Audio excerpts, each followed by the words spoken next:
they try to stop me. I'm a roller frontal in this brown. Yeah, they try to stop me. I'm a roller frontal up in this brown leaf. Smoke dope. I'ma smoke till I'm dying. White hoes snorting coke, and they trying. New drugs, new pills, green mud. They can't get enough. They can't get enough.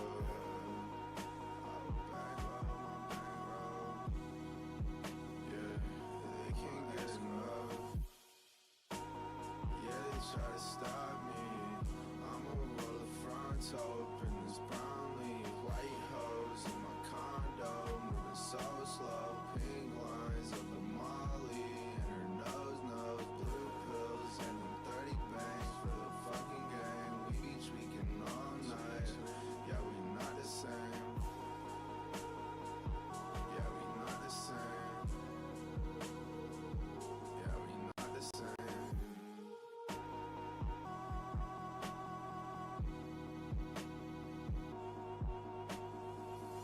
Fago, red bottom of my shoes is. I don't care if my conscience is clear, if the view is. This cut, it can make me pause like a music. Dirty hanging out the cloud. This cloud got a pull stick. Red with the high ceilings, at a spot of high. It's just me and my bitch, we gon' stay in for the night. When I was 16, I would die for this life. Never traded in a moment just to get a piece of mind. I was shopping in the Saks, left a piece of me behind. This little pink pill, take the pain from my spine. Gotta pay it for a photo. Lobster steak, shrimp, and risotto. In the rear view, you were driving so slow. I feel like I'm by enough, you can barely catch up. Yeah, they try to stop me. I'm a roller frontal up in this brown leaf. White hoes in my condo, moving so slow. Pink lines of the Molly, and her nose knows blue pills, and them 30 bangs for the fucking game. We be tweaking all night. Yeah, we not the same.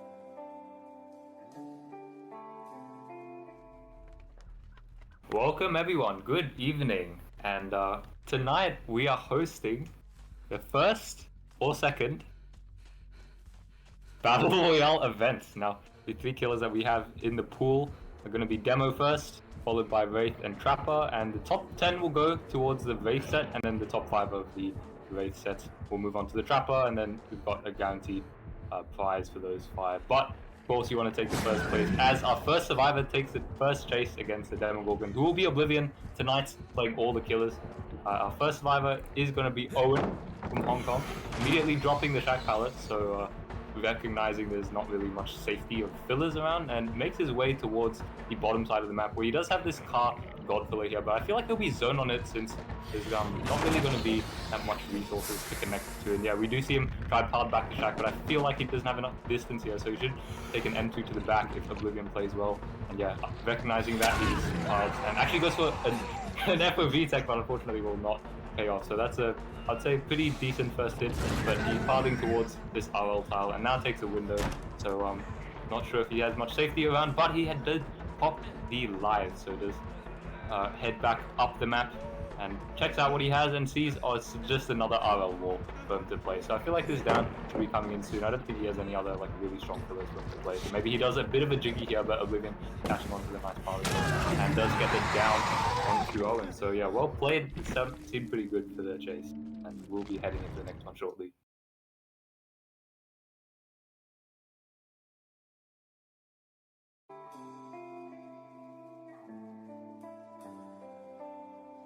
Degrees. I remember my dreams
Okay, welcome back everyone. We've just had a little bit of a change of plans. This intermission's not going to be happening after every single 1v1. We just decided to let it run through the lobby, so I'll be casting through most of it, at least through the 1v1 anyway. On the intermission screen, I'll choose what I want to say. But we have December up next. December's from OCE. So the ping will be a big factor here, as Oblivion is, again, reiterate this, from India, so it's going to be around 120 as buff. He does take the backside of the shack, as we've seen everyone else do, and actually we do see December deciding to bring in finesse here, and does manage to pop it off the window there nicely, and to live back towards perhaps the shack pallet, which seems like he wants to do. Without the windows, it's not really guaranteed to know where the power is, unless you have a good look beforehand, but that shack power goes down. And 25 seconds in, does have this gospel as well, pre-dropping that nicely, but Oblivion, of course, pre-shredding that, so he'll just be zoned towards this matchsticks here, and forced to try and connect this to a filler. And yeah, he does have a filler here, but I'm not sure if he makes a good thing. This see December did try to take the crouch check there, but that is a hit at 40 seconds.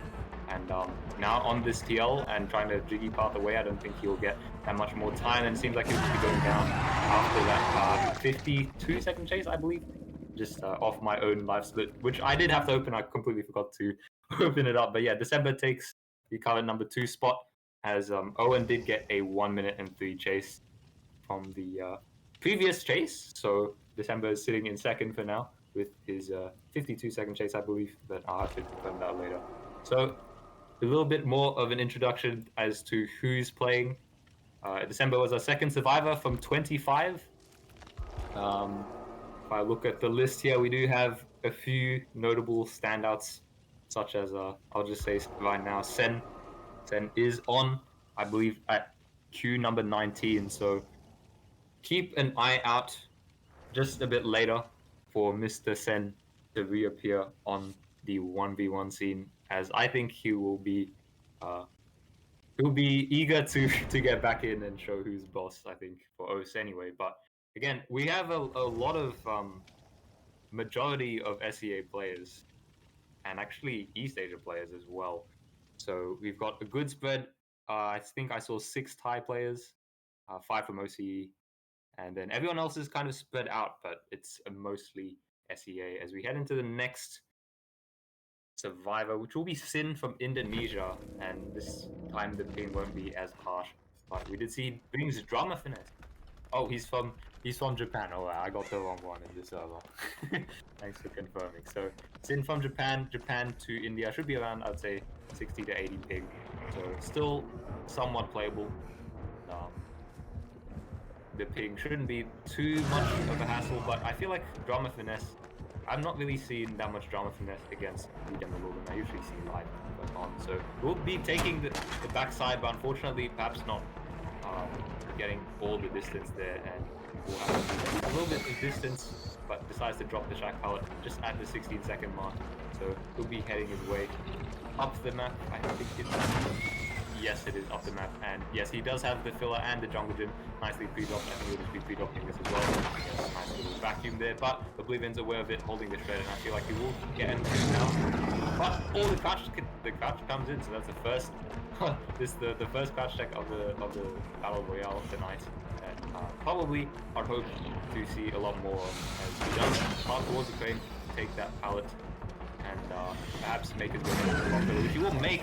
Actually crouch yet again to avoid the shred from Oblivion, and we're approaching the 1 minute mark here without an injury in this box. I feel like Oblivion just wants to get rid of this pallet, but Sin takes the stun on this rock filler and manages to kind of unzone himself, but I feel like he will be taking the tag anyway. He's already used drama, so it's only the finesse just off, and now gets M2'd off there. 1 minute and 10 seconds in. The first injury, I feel like that's really good, as he does have another filler here. This is one of the few god fillers on this map. That's going to be broken immediately as he makes his way towards, I believe this is the second jungle gym of this map. Oh my god, this map is actually one of the best I've seen, but choosing to play the side around 135, so really well played Sin for that chase. Drama finesse did manage to work out there for him, and I feel like that's going to remain a pretty strong, solid first place at 136, I believe. So let me just write that down in my notes. Sin taking first with 136, very solid time. Next survivor on the list, though, as I get my water, will be Mr. Bankai himself, who will be playing and streaming his screen share to me. So I'm kind of happy to see what he's bringing in to this into this 1v1. I think I did see before he was trying to run some demo ones with a live and Windows. So it will be probably the first time we see live Windows combo going into this Battle Royale, but we'll have to see how it does for Bankai as the first time we're seeing, and I've not yet what am I trying to say here? Not yet really decided if 136 is going to be, you know, matchable, depending on the RNG. I don't know, 136 without RNG, that was, again, pretty nuts. But heading back into the trial, we have a good amount of fillers actually around Shaq. It seems like he'll want to try and path to them. So he does take the first couch. Please work. And my life split did start working, so taking nice pathing here at Shaq, getting the nice little visual dead spot back into Shaq and popping to live right away, pathing back to the backside of the wall. We're around 12 seconds in. I feel like we're going to see either a Shaq pallet drop or pathing back to one of the fillers. I feel like he's going to not have enough distance, so yeah, he does decide to feed off the Shaq pallet around 22 seconds in and head back to, I think this is the top side of the map, just to play out this good RNG with this window connected to the filler, and the silo will just be dropped very safely and broken. I think Oblivion recognizing the filler here was pretty strong, so wanted to get the RL out of the way, but now it's kind of going into 50-50s, but Bankai actually winning that 50-50 is going to give him a lot of distance. Maybe he'll be able to make the window, but it's like not. But actually more 50-50s coming in. Double vault as well coming in. We're approaching the 1 minute mark yet again without an injury. And it seems like, oh, you're predicting, or maybe not predicting because I don't have game audio, but well reading that shred on the filler and now making his way all the way to bus. So this is actually the second strongest bus tile, and that's going to be pre-dropped right away as the window is being taken. I think this is actually going to claim that #1 spot, as this first injury has not even come in yet. This bus is going to serve as a pretty big hindrance, as now the Bloodloss pass is kicking in, the distance is going, but no, the hit comes over the pallet. We're just 1 minute 30 seconds in as we see Bankai pre-drop this edge rock filler. Just wants to get that #1 spot. I think will play for as long as possible just to secure a good time, and this is going to be a good time as the rock filler is broken. So we're approaching 145 now. Very solid time from Bankai here. That filler, I think, connected to the arrow and flies around 150. So excellent chase there, I think, from the RNG. I was on that map. We didn't see like some stupid 2 jungle shims with like 2 god pallets, and still had a really good chase there. So well played to Bankai, taking the first spot, which will now knock out December, I believe, from the top 3 times. So sorry, December, you're out of this, but Bankai, well played for that. Top 10 qualify? Oh yes, that's right, I completely forgot. Thank you for reminding me, Bankai. So top 10 qualify indeed. So December's still in the top 10, yes, of course. So December's 52, gonna stay in there. But Bankai taking the first spot, I think that's gonna secure top 10. 150, I believe it was. It's just such a solid demo chase. So we're gonna see what the next survivor can do. Will be, again, from my notes, will be Kahil from Thailand. Might be wrong there, as I was from Sin, but Kahil, Thailand. So ping again will be pretty decent for Kahil. But I'm going to put down Bankai's chase just before I forget. 150, taking the first place. Oof, alright. Let me get some water. Fifth survivor. Let's see what they can do. Not really much of a huge milestone, but yeah, 1/5 through the list, so we're getting through the survivor chaser pretty nicely. We do see live finesse actually being brought now. I feel like Kahil should just have a little quick peep of the RNG, just scouting for what fillers he has, and it looks actually quite empty. All these fillers just did not spawn.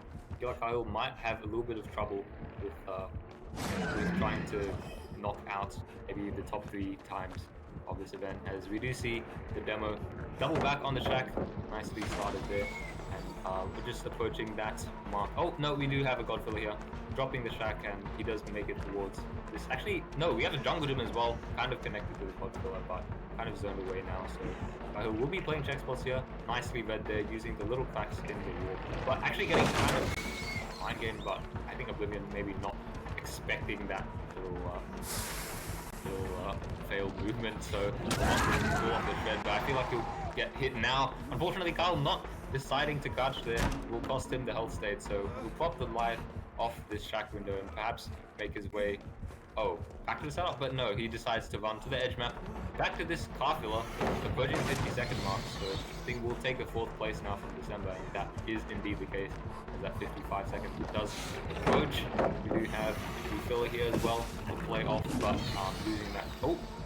losing that, kind of losing the 50, but also managing to dodge a shred. It's going to be really good here, maybe even approaching the 1 minute 10 mark, so depending of the filler RNG here, maybe you can get even more, but it seems like this map is pretty bad. Not even this one.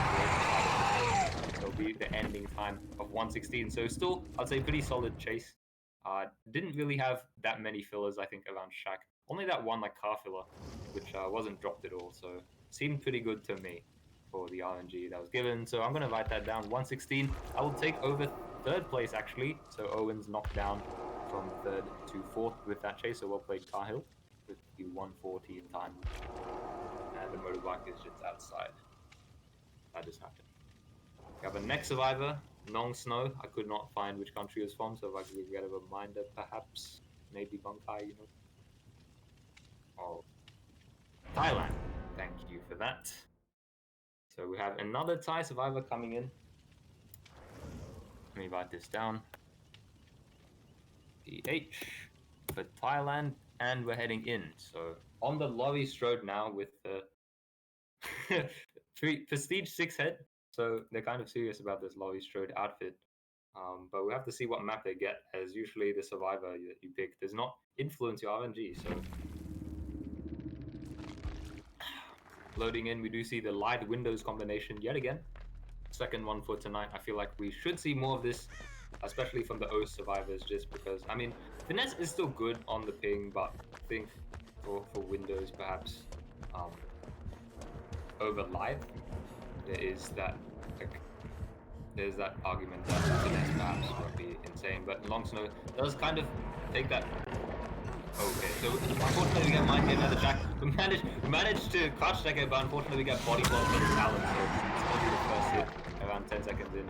So not really looking the best for Long Snow here, but he does perhaps still make this God Power at the shack. Yeah, he will. So dropping that nicely. I think he'll just want to try and play out this as best as possible. He needs to really use the life here. So I feel like he can get down too quickly. But nice check spots just on the pallet, so he'll be able to make it toward this, I believe, I don't know for no RL tile. But actually Oblivion respecting the pallet and Dongsno running through, but unfortunately the 40-second chase, taking 6th spot. It was just unfortunate at the shack back wall that it could not drop the pallet. And Oblivion well played for body blocking that, so securing the 40-second chase for them. As we head into the next, let me just wipe all of this in. There we go. Alright, 7th survivor gonna be loading in will be Ziffa from Indonesia. So I've seen Ziffa play quite a bit for Sadness in OSL. So I'll be happy to see what they can pull off in this chase against the Demogorgon. Indonesia to India shouldn't be that high ping again, so most Southeast Asia to Indonesia should be lower than 70, I think. So we'll be chilling there, but even so, like, prefer 12 ping sometimes. But anyway, we're just going to be waiting for him to open up the game and load into the lobby, I think. Oh yeah, he said in chat, boot up my game. Let's go. So we're just gonna wait or not wait. We'll just have to figure it out.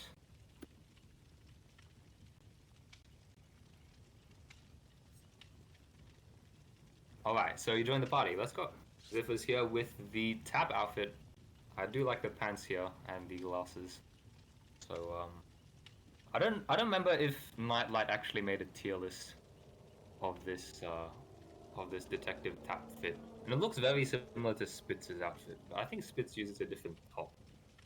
So Ziffer's getting into the seriousness here, equipping the firecracker as well.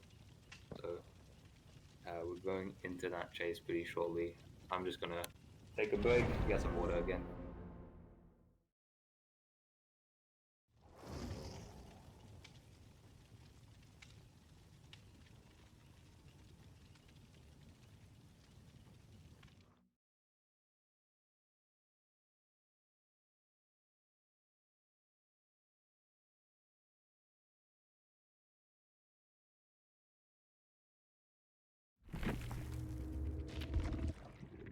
Alright, loading in. We do see the first live resilience combo from Ziffer being brought.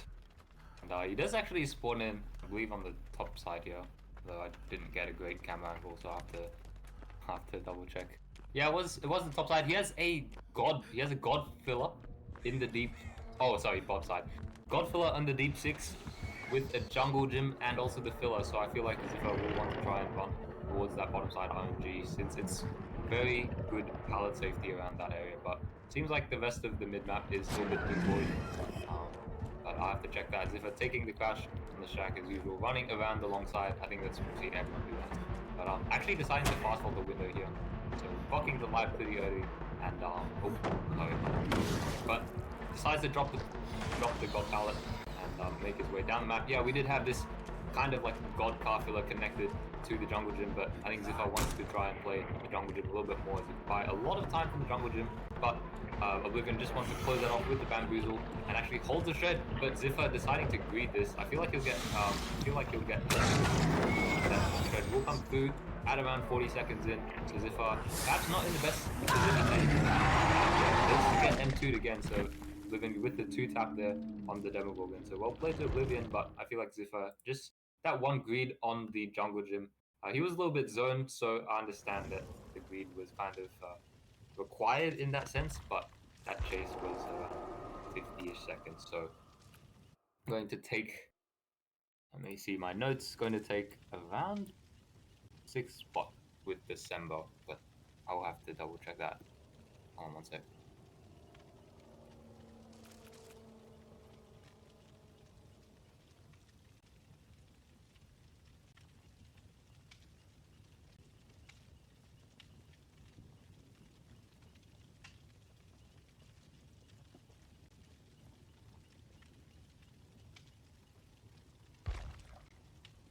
Okay, there's a channel now open. Okay, so I'm gonna update my list here. Bankai 51, 151 top time. Cahill 117, third time. Sin, second time 136. That was pretty good chase from Sin. I remember that. RNG was kind of nuts though. We have everything else. December's 51. I'm gonna correct that right now. And Ziffer actually got a 42, not a 50 seconds. So are we updating that? 42. 42. Thank you. And our next survivor who will be loading in will be No Score from Thailand. So again, another Thai survivor. Oh, this is okay, this is thanks for confirming. No, no. No Score is not here, right, okay. So No Score will not be participating, so we're moving to and we'll have to see what he does as I did see him again doing some 1v1s just an hour ago with Mr. Bankai. So I'll be willing to see what kind of perks he brings in, but I think we'll be seeing live and windows as that's kind of I think what Bankai and agreed on.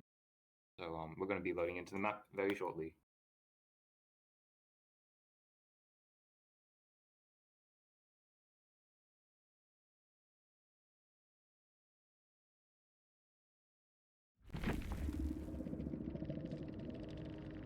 Alright, and we do see the live windows coming in.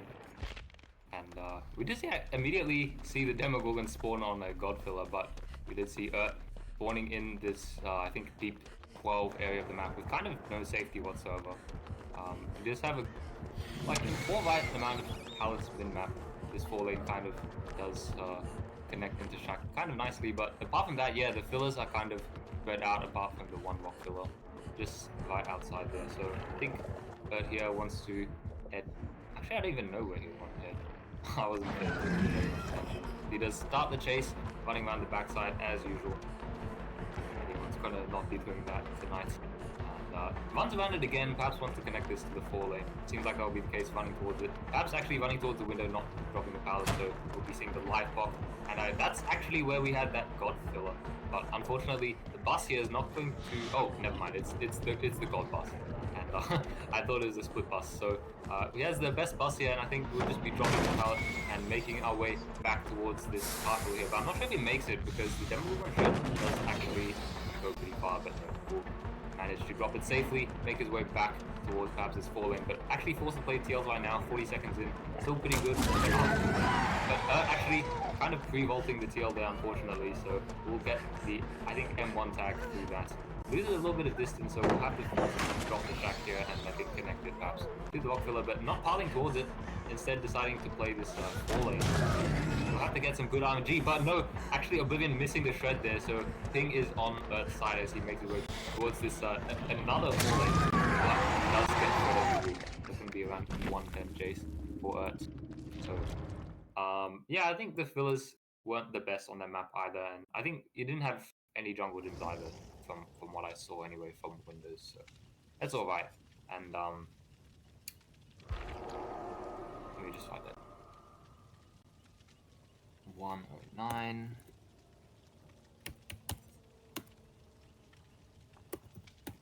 There we go. Okay, so securing the 4th position with that 109 time. We still have, I'll just say the top 5 again in the downtime. So we have Bankai is 151. Very nice time there. Sin 136, Cahill 117, Ert 109, and Owen 103. Alright, so I got a notification that our next survivor will be participating later, so we'll be moving on to Vanga, taking the next chase.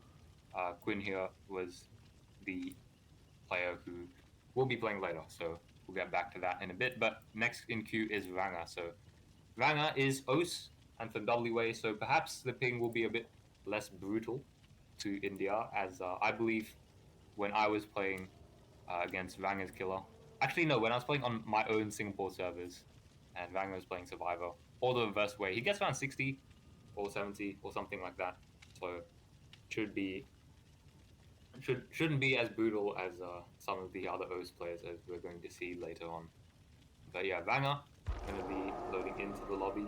I'm going to see which survivor he's loading into, but please be Renato. Yep, and I called it. This guy always 1v1s on Renato. Bit of a shout out, actually. He did get 2nd place in the Waze 1v1 event. He got, I think, a 3:25 time against the Oni, but he kind of duked out the power for quite a long time on the 4-lane, so securing that 2nd place with that was a little bit of a shout out to him as we load in this nice Renato fit. Actually, I do like it. It's like comp ready, got the dark outfit, and actually the live finesse, so I think the 3rd time tonight we've seen live finesse. He does spawn just, I think, on, I can't tell if this is bot or top side, I haven't seen that enough. No, this is the bot side, and we do have the oil truck on the bot side, where we had a connecting god filler. Perhaps there'll be more top side, and yeah, there's another god filler actually, so Vanga's RNG is looking up, and there's also another filler at 9, I think. My eyes were not on so we'll be taking the crouch, running around the backside of Shack again, using the heartbeat to nicely locate the Demogorgon, making sure he's not doubling back. But this time, Vanga actually not taking the outside in vault, and we do see Oblivion blocking that off with the bamboozle. I feel like Vanga should be dropping this Shack pallet here, just to make sure he can make it back towards this god filler, as I don't think he had enough distance if he didn't. So Shack pallet gone, but he still has his health state and good amount of pallets on the map, and patiently playing out this car, now kind of reading the test and the live, and Oblivion kind of a little bit greedy, maybe not expecting the live to be coming in goes for the shred, but it will not really work out as Banger also has this rock filler here, so really good RNG from this top side, as that rock filler would just be dropped, but now he only has the oh, okay, he has a TL, but does manage to juke out the power, so we're approaching the 1 minute mark here without any injuries, but we're kind of running out of big powers on the top side, so I feel like he should leave as he takes the M1 to the back of this TL window. It's kind of 50 there. But now we approach this Paladin here. I think this will just be dropped very safely.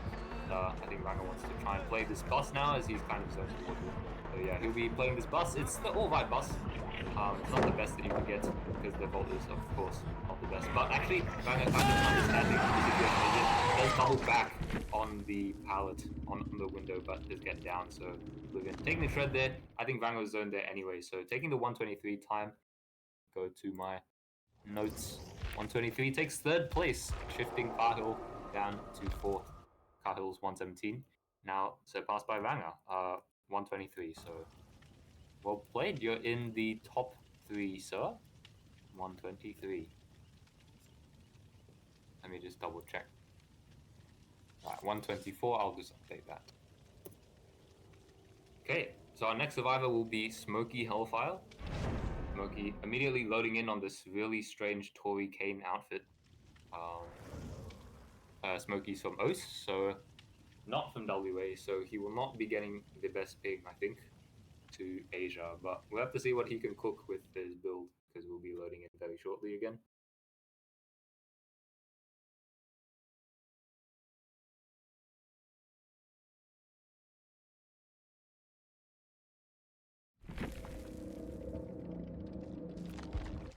Alright, so Smokie loading in with the live finesse. Again. Because maybe I'm wrong, maybe the OS survivors are going to be preferring the finesse over the windows, as the finesse kind of mitigates the ping just a little bit, but Smokie's bot side, or is this the top side, doesn't look the best here. No, this is 9 side. 3 side. Okay, so my comms are just garbage right now. That was the 12 side, but actually no, we did have this nice filler connected to the shack here, but doesn't seem like there's really much else on this map, so Smokie really needs to make good use out of all his resources as he takes a catch on the shack, restart the timer, you know what the drill is. Kind of using the heartbeat there, getting a nice pre-run, not starting chase there as well, so the blood loss won't be kicking in, but on the demo it's not going to be a big deal. Actually predicting the vault from Oblivion, and so he gets kind of a lot of time for free, and he's not even used the live yet. Also kind of pre-running this shack back wall as well, but it's not really pre-run to use the heartbeat check spots properly, and I think he'll just be dropping the pallet, good pallet usage. He got really good time from that, 30 seconds, just from one track pallet as he makes his way towards this 4 lane. You just want to pre-drop this at the time. It does come through, and he will connect this to the god, sorry, not the god filler, the filler here. This is slightly worse than the car filler, but he might get mind game here as the ping is steep, but no, actually grabs a stun. Not getting mind gamed at all, had more than enough distance to drop the pallet safely, but reads the stun. Now he manages to pull off the live here on the shack window, and I think he'll just make it back to this filler here on the 9 side. And so this chase is working out pretty well for him, already approaching the 1 mark, I think, pretty fast. Now just playing 50s now on this pallet, but winning this 50 is really big for him and forces Oblivion to break that with the shred as he makes his way towards this edge map junk filler. Oblivion trying again to mind game.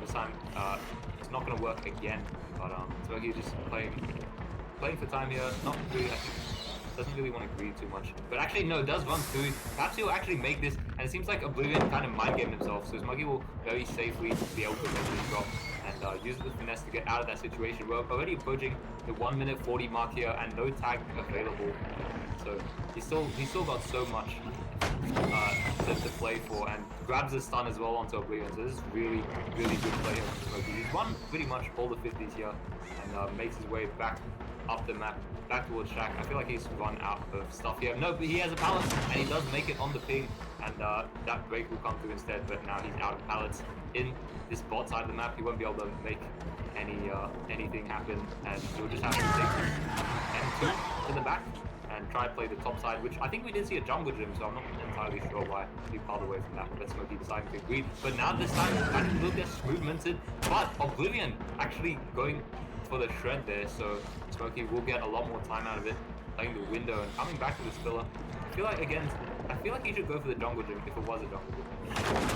With that, but Smokie, yeah, now decides to drop that. We're approaching the 2-minute 40 mark of Smokie's chase. This is kind of insane here as he takes a little bit of a jiggy towards the back to Shaq, and it kind of works out as he did get a pretty good amount of distance there. Decides to vault again, and unfortunately does pre-vault that time. But yeah, insane chase there, man. 250, that was really, really good. He kind of just won all the 50s except that last one, I think. So that was such a good chase.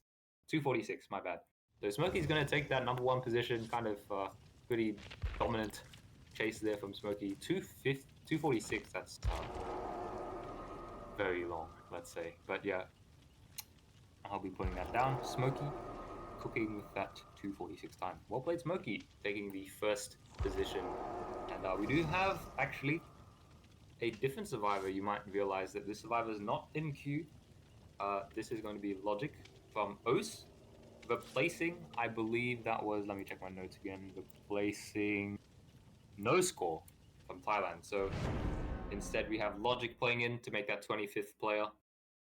So he'll be loading in. I haven't seen Logic chase against the Demogorgon, but again, since it's going to be OS to India ping, I feel like going to be a little bit rough in that respect, especially if his map isn't kind to him. So we have to see what he can do with his RNG, but yeah, he's got a little bit of a way to go, I think.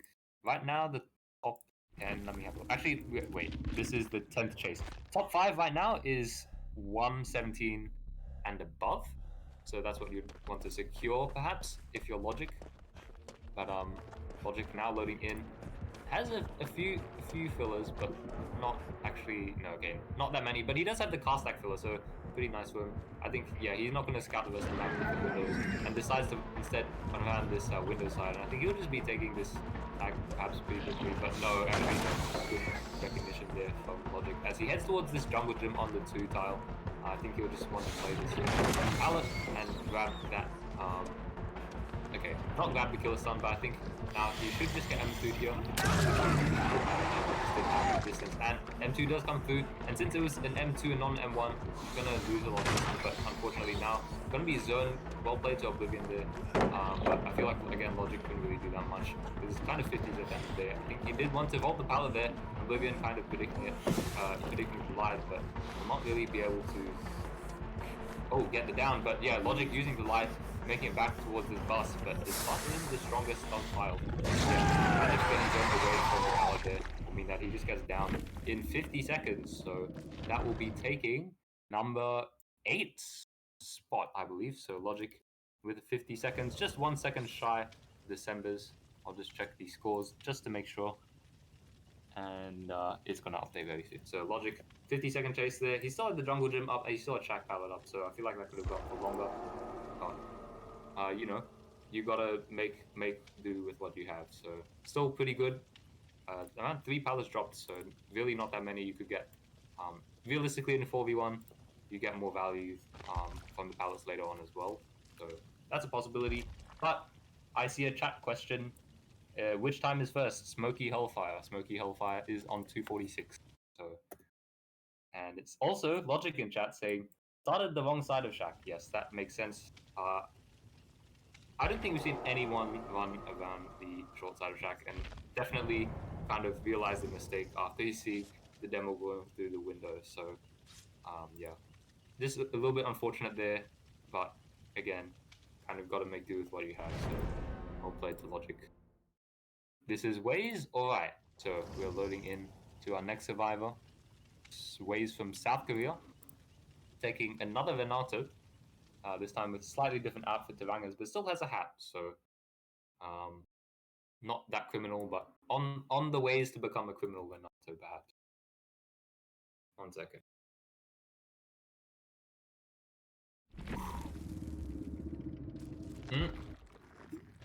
And we're loading in to our map, and it does seem like we have the good bus here at the 5 side.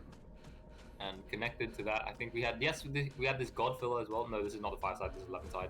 Oh, we had a God filler, shallow 12, also another filler just at 1. So, another filler 6 actually, a little bit of great than that, and we did see one deep 5. So, Waze here, gonna start the chase yet again on the backside of Shaq. Just running through. Perhaps he wants to take this live vault here, but no, he does not decide to. Carling does not indicate that. And he might actually be in... okay, he was perhaps going to be in a little bit of trouble, but it's getting actually close. Now that Bamboozle getting to Valley, but Oblivion did not go for the shred there. I don't think it would have made anyway on my screen. But it was close, I think. As Waze does take the top side and drop this God Filler pretty safely. And make his way back towards the one. And, I think his inputs just froze there. That's very unfortunate for Waze, as I think that chase was going pretty well. He does take his lead and around 40 seconds. So Waze gonna... yeah, that's just very unfortunate, I think, on that freeze there. I think, yeah, I really can't say that much. But yeah, that's gonna be, I believe, the 10th position. 1, 2, 3, 4, 5, 6, 7, 8, 9... 10. Wait, 1, 2, 3, 5, 6, 7, 8, 9, 10. So no, that is the 11th position. So unfortunately for Waze there, he will not be going into the race set along with Nong Snow's 40 seconds. Next to be outed is Ziffer on the 42 seconds, but we have to get a time above 42 seconds to do that, as we do see our next survivor load in. It's going to be Light Soldier on the default Nancy. So this is going to be scary. Light Soldier from China. We did see him play in the Eternal games, the previous, I think, Eastern World Cup. That's what it's called, yes, for China. And so I'm pretty keen to see what he can do on this Nancy. As surely he has different Nancy fits, but is choosing this one for a specific reason. All right. Jay Dazza says Ziffer got 42 seconds. He's gone. Let me check the scores for that. 1 second. Okay, Ziffer got 42 seconds. Waze actually, it says here, ties with Ziffer on 42 seconds. So they're kind of tied for 10th place at the moment. I'll just update my little balancing here. Sorry, not my balancing. The sheet that I have just in my notes. And Light Soldier going to be spawning in, sees this jungle gym immediately with the windows and the live. And also sees another filler. I think that's the 7 car filler. So I think he'll be wanting to use that as well. Because he does take the crouch on the shack shortly, I think. But doesn't want to get pre-swung maybe. So waiting, or maybe just calling a friend very quickly. Still a little bit AFK. No, looking around now, I think he's going to start very soon. Maybe just, yeah, deciding that yes, now the guards will come through. And seems like he'll, again, run around the backside of Shaq, but this time kind of pausing a little bit just to get confirmation from them, and we'll take the vault there on Shaq. It was pretty close. I think maybe if Oblivion swung there, that could have been a hit, but dropping the Shaq at 15 seconds and making his way back down the map. He did not have that car filler, but instead it was the 1 filler, so he'll just be dropping this pallet gym, I think. But actually good patience from the Czechies there on the pallet gym, or giving it a little bit more time, and now kind of be able to make his way up the 3 side. But getting a really beautiful crash there will give him a little bit more time, and it seemed like Oblivion actually did lose a little bit of distance pulling up the shred, but this time it wasn't enough distance as that shred would successfully come through. We're approaching 50-second mark with the split buff pallet, so it's not really going to be enough, but actually does dodge yet again, so he's going to be playing 50s on this bus, and Oblivion's going to try his best to win. Unfortunately, does get down. It's just, yeah, maybe perhaps running the bottom side is not the best, but yeah. He had that jungle gym as well on the other side of the map, so perhaps he could have run over there, but it's still 1 minute solid time, and it's going to put him in, I believe, 8th position. Yes, I'm counting correctly. So Light Soldier taking 8th position there.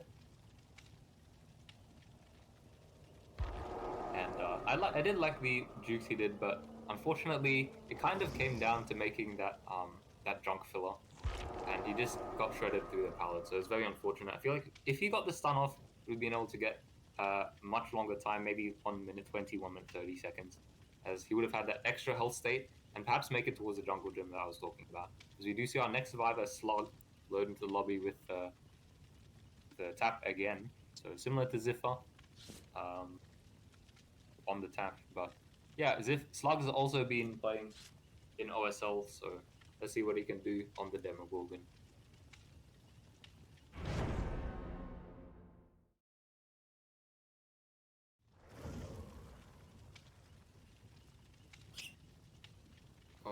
So how many are we in right now? Five. This is the 14th survivor. So 14th survivor. So we only have, I believe, 12 survivors left, including Slug. So 12 more survivors. So I feel like you still want to be aiming for a top 5 time with 12 survivors, as we do see Sen also approaching in queue. So that's pretty much is pretty much going to mean that you want a better time. As if you're 10th place, you're going to be perhaps kicked out by Sen. So we do see him load in though, as I check through, and I get a DM. And actually, no, hold on, sorry, I've missed out a lot. We see Slug taking the Shack Pallet immediately and just pre-dropping that and making his way up the map towards this jungle gym and perhaps this full lane, but really nothing else around here after this really safe jungle gym pallet. But using these checkies nicely will make sure that he reaches this pallet safely. And I think he'll just want to drop this and then try and get the live off the Shack window, which is, yes, exactly what he wants to do as he approaches the 30-second mark. But unfortunately, he did not have enough distance there to take the M2 through that through the live, and that's really unfortunate for Slug as he plays these interesting check spots. I've actually never seen somebody play these high check spots on the crane, but it doesn't really seem to work out the best for him. He does actually get shuttled through that. So this will just be 45 seconds time, and if I check this here, that will actually be the 11th place. So Slug taking 11th. That was very unfortunate getting hit through that Shack window, and there's not really I don't think there's really much he could have done there. Just maybe a ping thing or maybe misjudgment. But yeah, unfortunate there. I think that chase again could have had so much more potential. He still had the crane up as well, which again I've still never seen those check spots before. So let me just sort something out real quick.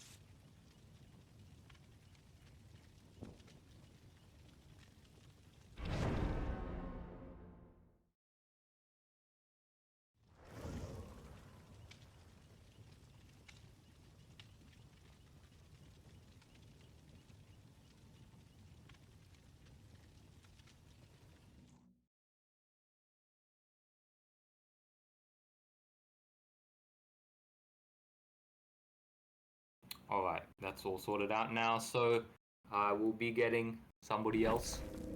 I wonder who it could be, as we do hear the Discord notification that someone joins the call. Hello, you can introduce yourself, unknown player. Oh, hello everybody, my name is Logic. As you just saw the amazing 51-second chase from me, that was amazing, Tavi. Yeah, that was just unfortunate. I was kind of questioning why you went around the window side until you said in chat I went around the wrong side, but yeah, that was very unfortunate there. I think that lost you a lot of time. But we do see Evo actually taking the backside yet again. And this, perhaps this, yeah, no, the light will come through. I think he either drops Shack or pops the light there and decides to pop the light. So just keep taking the chase back to the back wall, but he has enough reason to make this. It's going to be close, but his ping is on the side, I guess. Ping's on the side. I cannot believe that actually did not hit, Tommy. That was kind of crazy. Even being on that higher pings, I believe. I actually don't know if it's either OCE or SEA. Do we know? I'll let you know. So Evo is from China, so it's going to be around, I think, 60 ping. That would be my guess. Or maybe 70. Okay. That makes sense. That makes sense. So 60-70 ping is not that bad. It's definitely can work with it. I mean, if you're not used to it, definitely can be a problem. But yeah, I think like 60 is still relatively acceptable, but he's kind of been playing these 50s on the 4 lane here. But I think he's just gonna get one now, around 1 minute.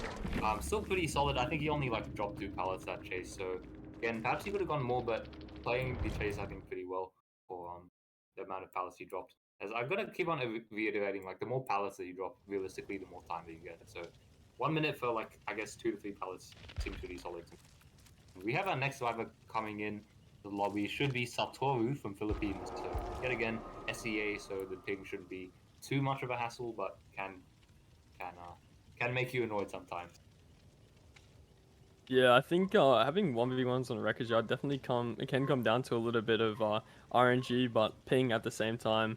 If you really just don't get those fillers in the mid map, especially against a killer like Demogorgon, that shred power can be absolutely brutal, and it's really hard to kind of work around in certain situations. But I think for the most part, we've seen some pretty good chases tonight, Tavi. And we had Smokie with almost 3 minutes. That was pretty impressive. Yeah, Smokie actually greeting quite a lot of the pallets, and I think Oblivion did kind of like miss around 5 times. Like I remember he shredded, like this insane amount of like 50s that Smokie won there. But still 250, even like winning like 5 to 10 50s, 250 or like 245 as a time, that's insane against a Demogorgon, I think. As we usually see times rarely go above like the 2-minute mark, I'd say.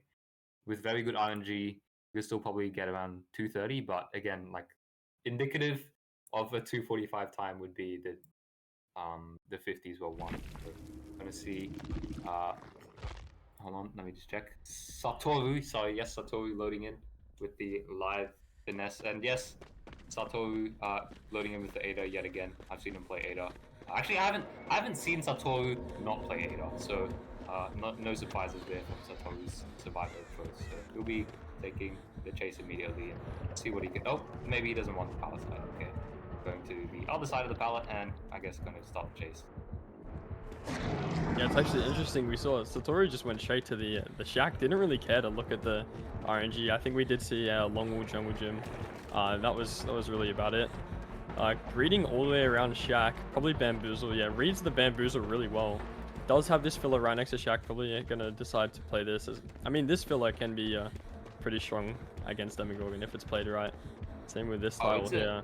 It's a god.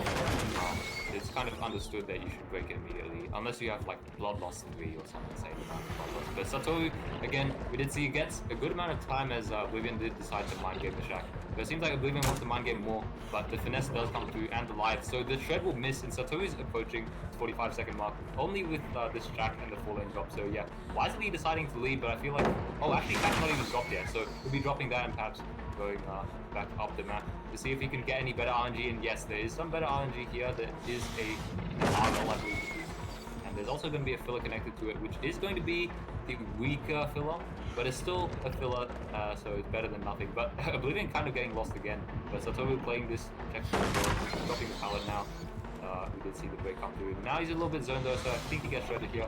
Yeah, still pretty decent tag, but Satoru just came in. Yeah, I think the first hit came in a little bit too late. I think Satoru's probably going to be able to get a really good time here. And actually unzoning Satoru back into the rest of the map. So, I mean, maybe trying to avoid the top side RNG there, as we did see it was pretty good. There was a Long Wall Jungle Gym, I believe. I think Satoru's probably going down here. Yeah, can't really do much here. A little bit of a dry area.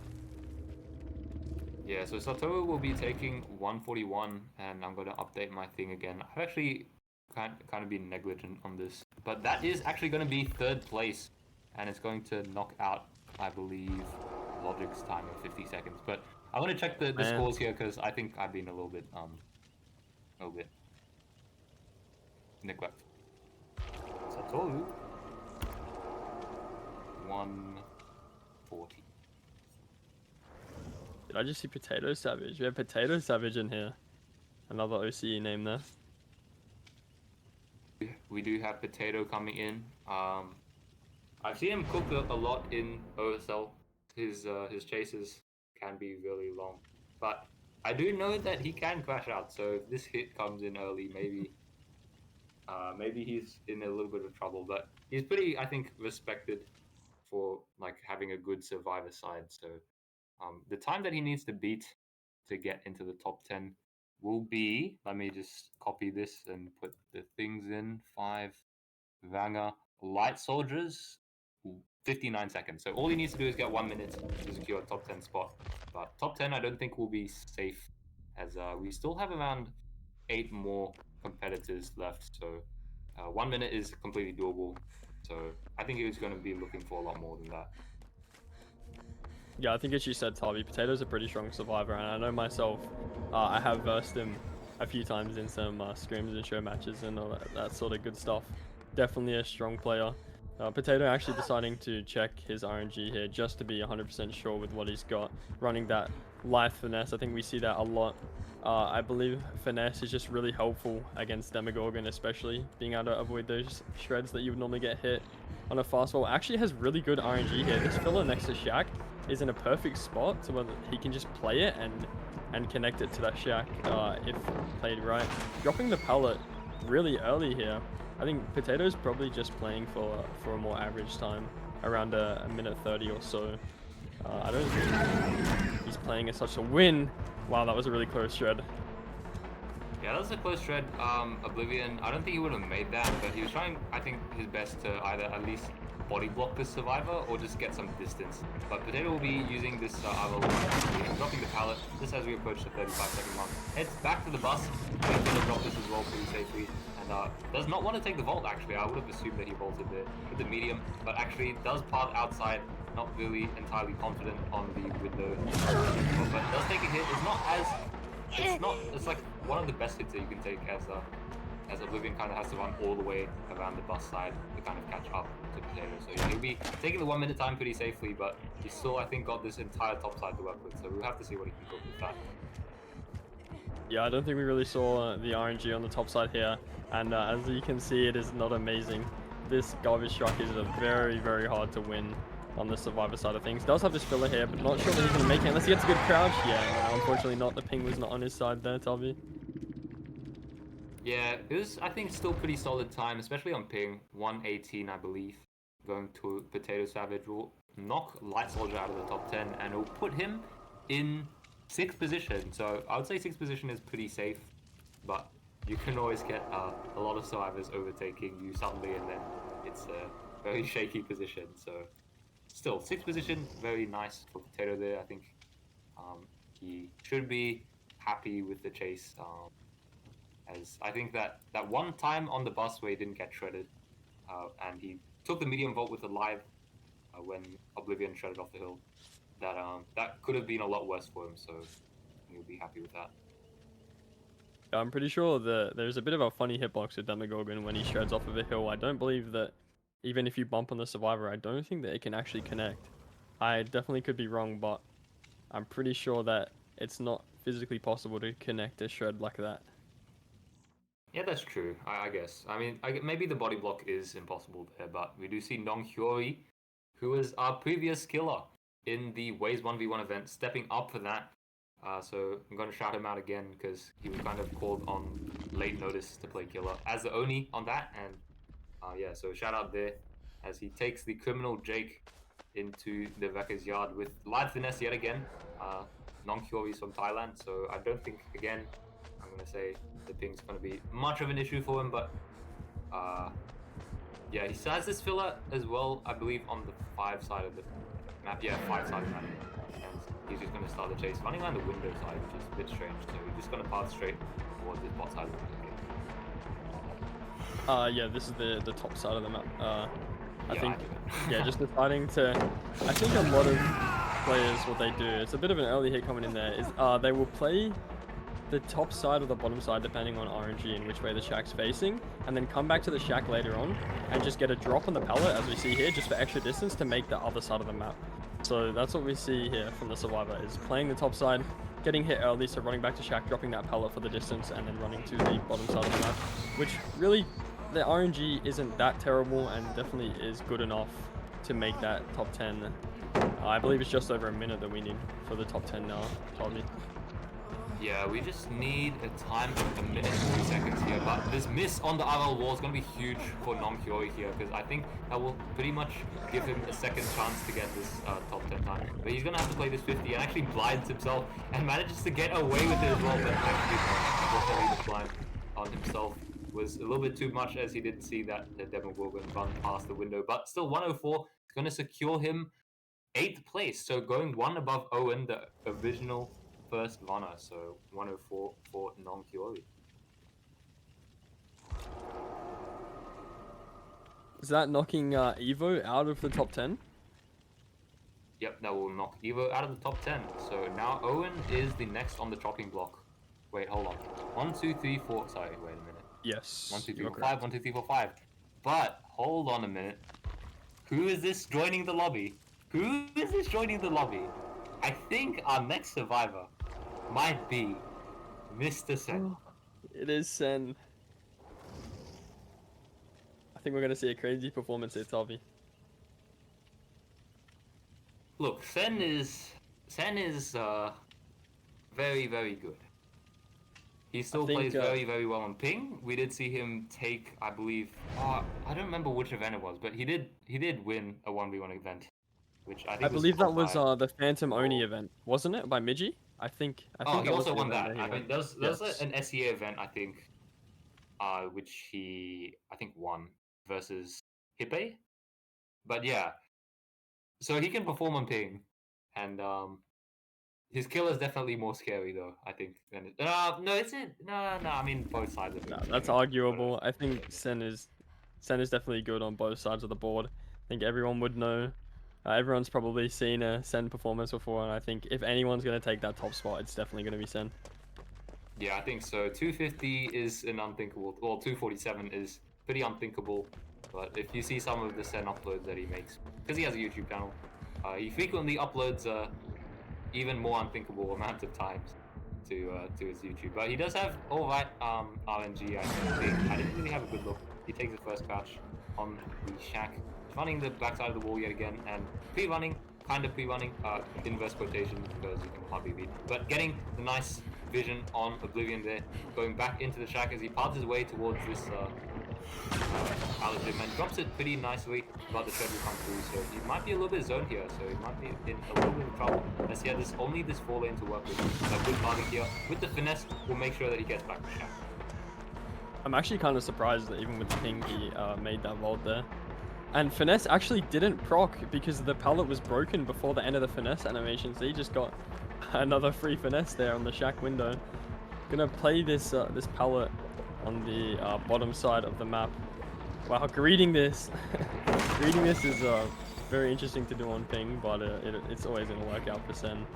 Got the boss over on the edge of the map, taking a hit kind of early.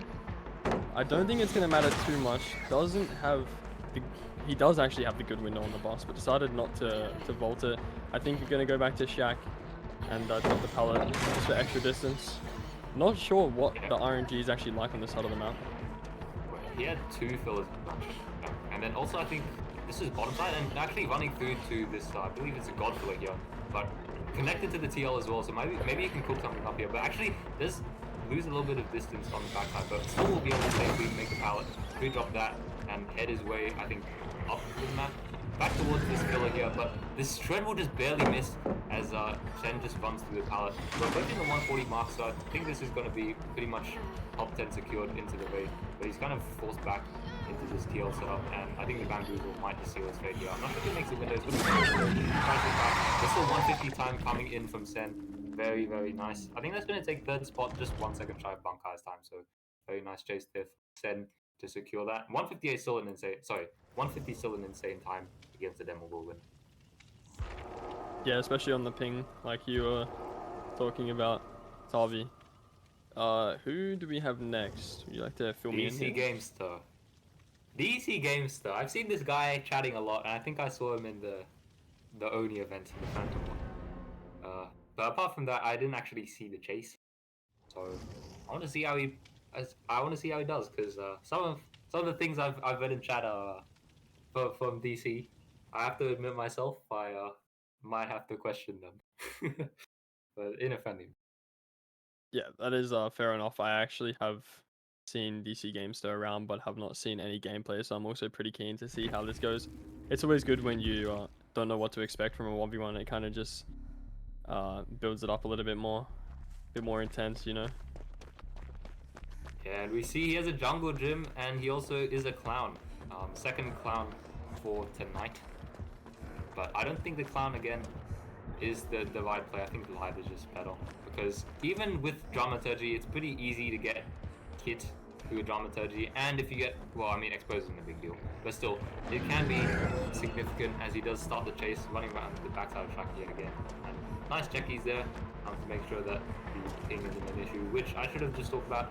DC is from Malaysia, so our only Malaysia competitor, and I think pretty much, to my knowledge, the only Malaysian played in comp. I think Gabu has gone to Japan, but he drops the shack at 20 seconds and heads straight back to the short wall jungle gym which we saw earlier. So it's going to get a nice amount of time getting on the top side, but I don't know if he has that many kills. Oh, he does use the so it gets him out of that situation, grabs the stun, and has nothing else to connect it to, so that's just very unfortunate. Giving the nods as well. Yeah, it's just unfortunate for DC, I think. I mean, just as you were saying at Tavi that you don't think Dramaturgy is worth running over Life, we see some insane Dramaturgy value there. I mean, if he had Life, he was just guaranteed to take a hit. So I really think it comes down to preference and style of gameplay. But GameStar making it work here, taking a hit. I believe that this chase is probably within around the minute mark. I actually cannot see the timer myself, so I'm not too sure. But not a bad chase. Yeah, I think he also has this. Kind of running into a little bit of a dead zone though. I don't think we're going to make much else from that filler. Probably going to end up going down very, very soon. Oh, the crouch come in and his pallet is still up. That is absolutely clutch. DC, man, you got a catch you again. Nice, nice. He's reading. I know what he's doing. And also gets that vault in just in time and makes his way towards the bus. Which is going to be the best bus and actually makes the vault as well as we approach the 145 mark from DC. And fake Bamboozle coming in. Like Oblivion is going to commit around the other side. Yeah, not vault the window. Maybe he will now though, but no, decides not to. So DC getting a top time now, top 2 time contending with the other players, but actually gets stuck on the vault, and it seems to work because Oblivion did expect him to vault, but he didn't. So we're past 2 minutes at this point. Has this rock filler still? DC going very strong here. Yeah, that rock filler connected to the boss there is absolutely a savior for DC games to hear. I mean, it doesn't really matter. It definitely has made a top time. And another crouch coming in from DC. This could be a top chase here, Tavi, if he just plays this perfectly. I think, as I say that, it's probably going to end up going down as of now. What is the time on that one, Tavi? 2 minutes and 33 seconds. 2 minutes and 33 so seconds. Close. That is still yeah, a pretty strong time. Yeah. That's insane. DC GameStar taking number 2 spot, knocking Owen out of the top 10. Unless I've miscounted. No, sorry. Owen's already gone. Knocking non-Huri's 104 out of the top 10. So DC, very well played. Holy, those crouches were clutch. And then he also made that vault on the bus. Stayed injured for around half that entire chase, but he managed to cook in that one, I think. Yeah, so we have Ioki up now, I believe. Oh, we have Ioki, eh? We have Ioki trying to get a top 10 time. Honestly, actually, man, let me just check. If you know Ioki as well as I do, I reckon Ioki can make top 10 with ease. He is a very strong survivor and puts a lot of time and effort into 1v1, so I think Ioki definitely could smash it out here, make that top 10. He better live up to the word, because if I'm saying all this now and he gets a 30-second chase, well, that's just embarrassing on my end. Well, hey, 30 seconds is not impossible. I will tell you that. One thing going wrong, and you can get immediately 2-tapped by the demo. Because, I mean, you think about the add-ons, like, Demo's Shred got buff, right? Basically a 10% buff with the with the Black Heart, extra 10%. That's like 4 stacks of Stave the Best for Last. So, realistically, he could get 2-tapped, and 30 seconds is not really, like, for a 2-tap, 30 seconds is, like, reasonable. But I don't think he's going to get 2-tapped. As long as he, like, drops Shack, he should not get 30 seconds. But, I mean, maybe I'm lying again, because you can drop Shack, get zoned, and still get 2-tapped. But, yeah, and I hope Yoki can perform here, as he's on ping as well. I think, 4th O Survivor, maybe 5th O Survivor that's played. Actually, no, the last one of today, so it'll be the 6th OC Survivor play for the top 10 time of, I will confirm again, 110. So he needs to try and beat 110 to secure top 10. And if he wanted to try and get more, he would need to try and beat Kahil's 117, as there's still 3 survivors after him that will try and make top 10. So he needs to try and secure, I would say, getting Oh, Cahill and Potato are very close, so yeah, he should try and aim for 7th, but that's going to be very difficult. I believe Yoki can pull it off. I mean, Yoki is my former teammate, so I mean, I know him well enough to know that he can definitely pull something good off here. Very greedy, but I mean, makes it work. Very, very greedy. I would not be risking that on ping. That's the first time I've seen a survivor do this in this entire demo thing.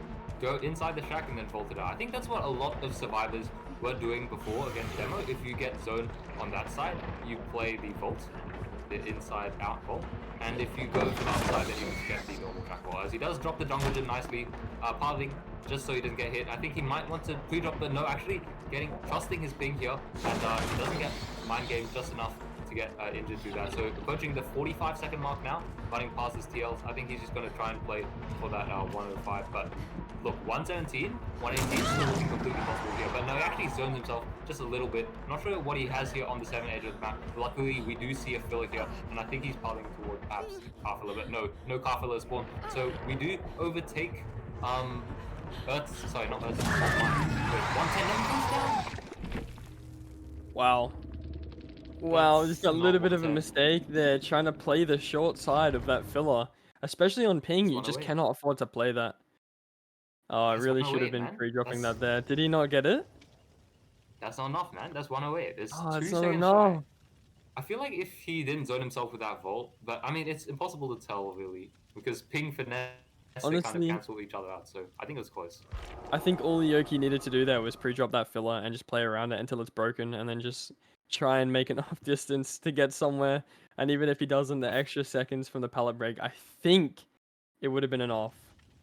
Yeah, I think what he could have done is he could have just pre-dropped and then just ran edge map, full edge map. Yeah, I guess it's hard. Yeah, it's hard. I mean, it's hard when you're on that in the driver's seat of the survivor because you don't actually know what your time is. So it's not like you can kind of base it off what you need to go, like what you need to be getting to get that top 10 position. Sure. I agree with that. But we do see Jazz on his Nia, green top Nia, loading in. Jazz from Singapore, only Singapore survivor in the 25 Battle Royale. But Jazz has kind of picked himself up in the past year. Kind of being active, looking for scrims, looking in DBD Asia to play killer, to play survivor. He's kind of got a personality himself, so see if he can live up to his activity, perhaps I should say, and try and beat this 110 time, which is set in the 10th position. Because if he doesn't, he will not make the Wraith, which will be coming up after the demo. Yeah, I've seen a little bit of Jazz here and there, especially in OSL. In the 1v1s, definitely doing a lot of 1v1s there. I think I have done a few against Jazz myself. Definitely would not rule him out for this top 10 position. Tavi, I think it's definitely possible with the amount of effort and playtime, as you were talking about before, that Jazz puts into this game. I think it's definitely doable. Nicely done by Jazz here, just taking the heartbeat beating and trying to get back to Shack, but Oblivion takes the vault. I feel like this M2 will come in. The Shack, yeah, that's a really early hit and actually pretty early life. No, not really pretty early live usage, but this hit coming in this early, and now he doesn't really have any other safe tiles to play. Might just be a down at around 50 seconds. No, but he paths, he jiggies away back to the 3 side of the map. I'm not sure if he has any safety though. It doesn't look like any rock filler spawn because the tile indicates so. So I think he's just going to be going down on the edge map here, doing a little bit of a spin, and I don't think he'll be able to beat just on 2 at around 50 seconds, 48 seconds in. So it's just unfortunate that that really early tag came in on the pallet gym, but I think maybe if he pre-ran to it after seeing Oblivion go back inside the shack, he would have made it pretty comfortably, but it's just unfortunate there. Yeah, that is a little bit unfortunate. So we have 3 more survivors up, I believe. Yeah, we have Xtap and Xtap now. Yes, Xtap. The Xtap is a name I am familiar with. I'm sure this will be good. I'm actually not sure about Xtap's survivor, but I have definitely seen their killer a few times. Very, very strong. Yeah. I will not go back on my word when I say when I was looking at that first X-Step of 2025 on the Blight versus Resurrection. If That you was an told me that absolute masterpiece. exactly logic, if you told me that the killer was Sen, I would have actually believed it. I would have believed it. And Sen's Blight is up there in the top of the names. He has that one YouTube video with like 25,000 views of him pulling off insane hug techs. And from what I saw from that X-Step, you got to be scared of him. But Survivor side, I think he's going to be just as strong. Source's Survivor side, he's on Source at the moment, is very strong, pulling off pretty much. Yeah, I mean, very solid results. 7 staging, Baki, I think, just like last week. Getting really good performances anyway. So, I'm happy to see what X-Step can do. Thailand to India's ping shouldn't be too bad, so he'll be in like pretty much full form if he's been practicing. Yeah, I actually didn't watch that game, skirmish Source. All I know is Source did fall behind by a set, which was a little bit unfortunate. But yeah, I've never really seen X-Tap Survivor, so I'm really, really keen to see how they go. It's a bit of a newer experience for me. Aimer, sorry, Aimer. I will stand by that statement. What I was seeing on that blight set when I was casting was very, very, very good movement. Seems like Oblivion's gonna take a little bit of a break. So 1 minute there. But yeah, I think only 2 survivors left. Xtap and XN. Or Sen, but Sen. So Xtap's gotta try and beat a 117 to secure to secure his top 8 or top 9, which would then secure he goes into the Wraith, depending on Sen performance. But if he wants to get the 10th position, he needs to try and get Ertz. He needs to try and beat Ertz's time of 110. Okay, I said it. Yeah, a minute 10 is definitely doable. I'm kind of spewing at the fact that my time was so short, considering I know that I definitely could have pulled off better. But I was really not prepared for this. Didn't think I'd even be playing in it. I was just keen to watch, and then saw a spot open, so I jumped in. Um, All right. I don't know. Oblivion says he's back. I kind of predicted the time for top 10 to be about 120 to 125. So honestly, Tavi, I don't think I'm that far off. I think it's going to be pretty close to that. Yeah, I think demo sets from when I was watching a lot of 1v1s like late last year. Seeing like mostly like on average like 120 from like killer side, like we see perhaps Pedro playing Demogorgon chasers usually stay underneath like 140, which means the average should be just around there. But yeah, 120 I think it's pretty accurate of average demo chase. But you know, survivors are always getting better. But like, survivors are always getting better at chase, which is why I think comp is always going to be like growing. Because you can never really get like that good at survivor. Like you'll never be like maybe I'm lying here, but I don't think as human beings, I don't think we're playing Dead by Daylight 2 100%. Look, Tavi, I'm going to be honest. I think that's kind of how it is with basically every video game. I don't think you'll ever find Yeah, that's anybody true. that will kind of be able to reach that mark of like the absolute best that you will ever see. I feel like there's always a higher skill ceiling no matter where you go.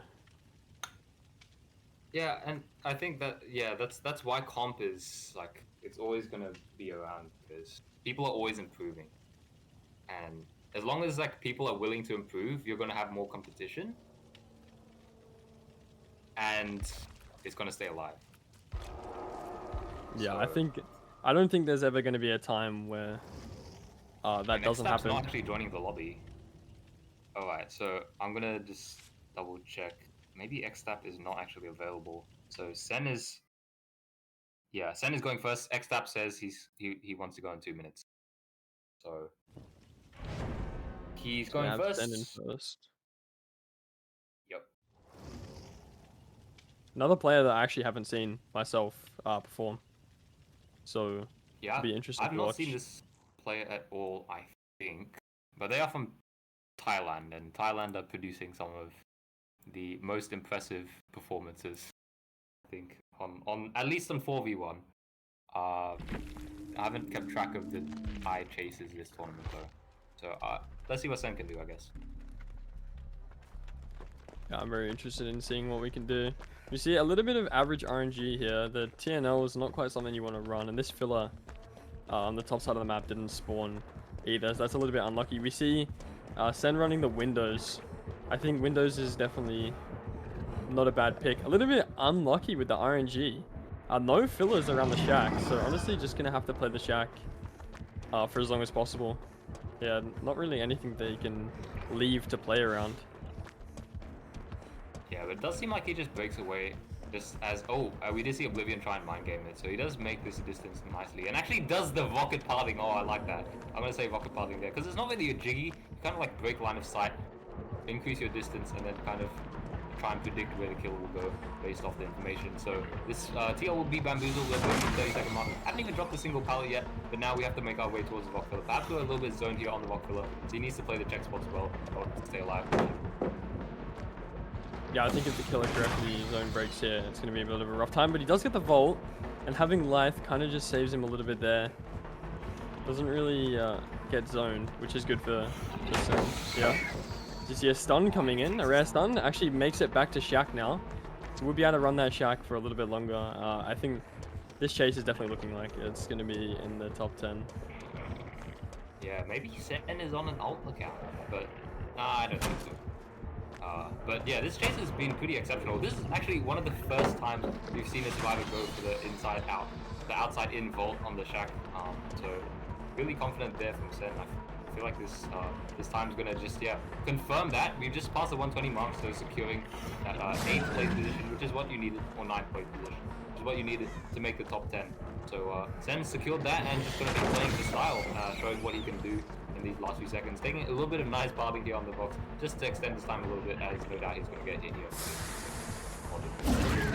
Yeah, I mean, really, what can you do in that sort of situation? You're going to end up being zoned there, no matter what.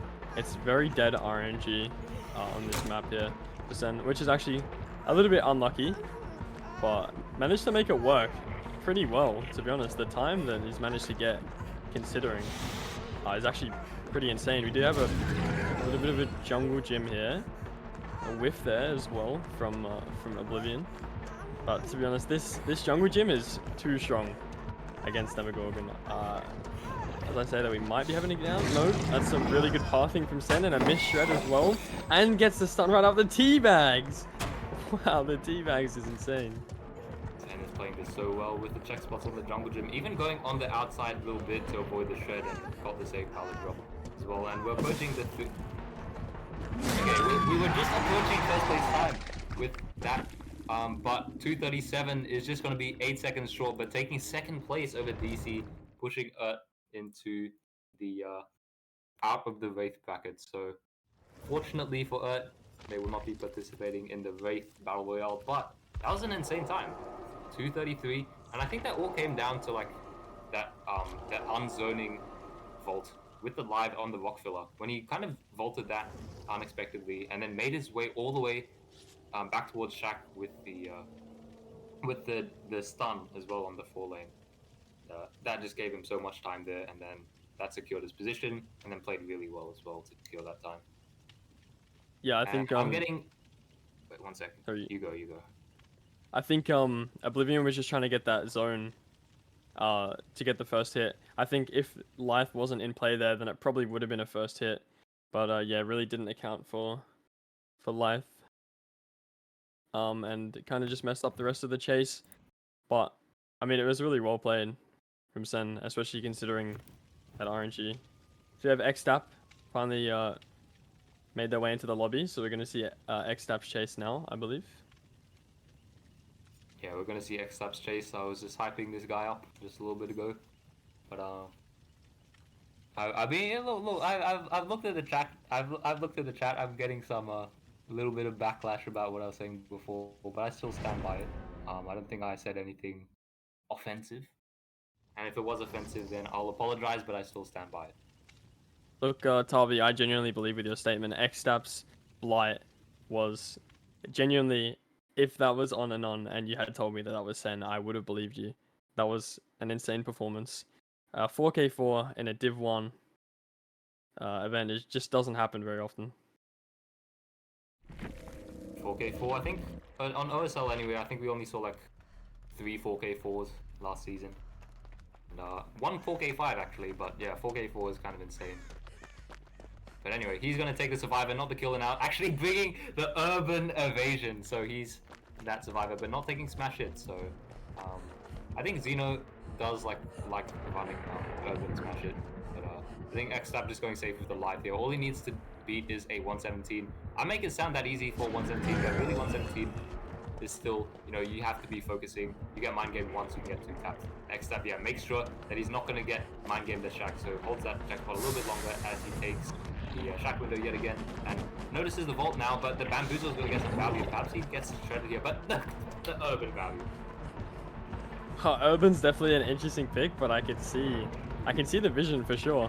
Urban against Demogorgon is very, very good.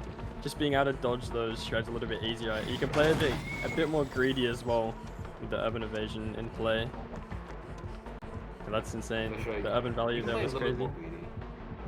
I'm honestly not entirely sure of the urban value myself, but I know that it can come in clutch. Like that little bit of distance that you get can make sure you don't get shredded. But we do see you get shredded now at around 55-second mark. He approaches the Shack. I think he'll just pop the live here.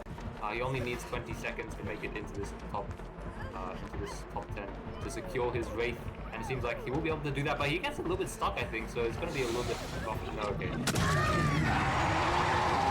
That's unlucky. I think Xtap got a little bit greedy running all the way around Shack there. I think just running into the Shack and dropping the pallet there, just that little bit of extra distance and time probably would have been the play. But it's unfortunate. It happens. We will get greedy.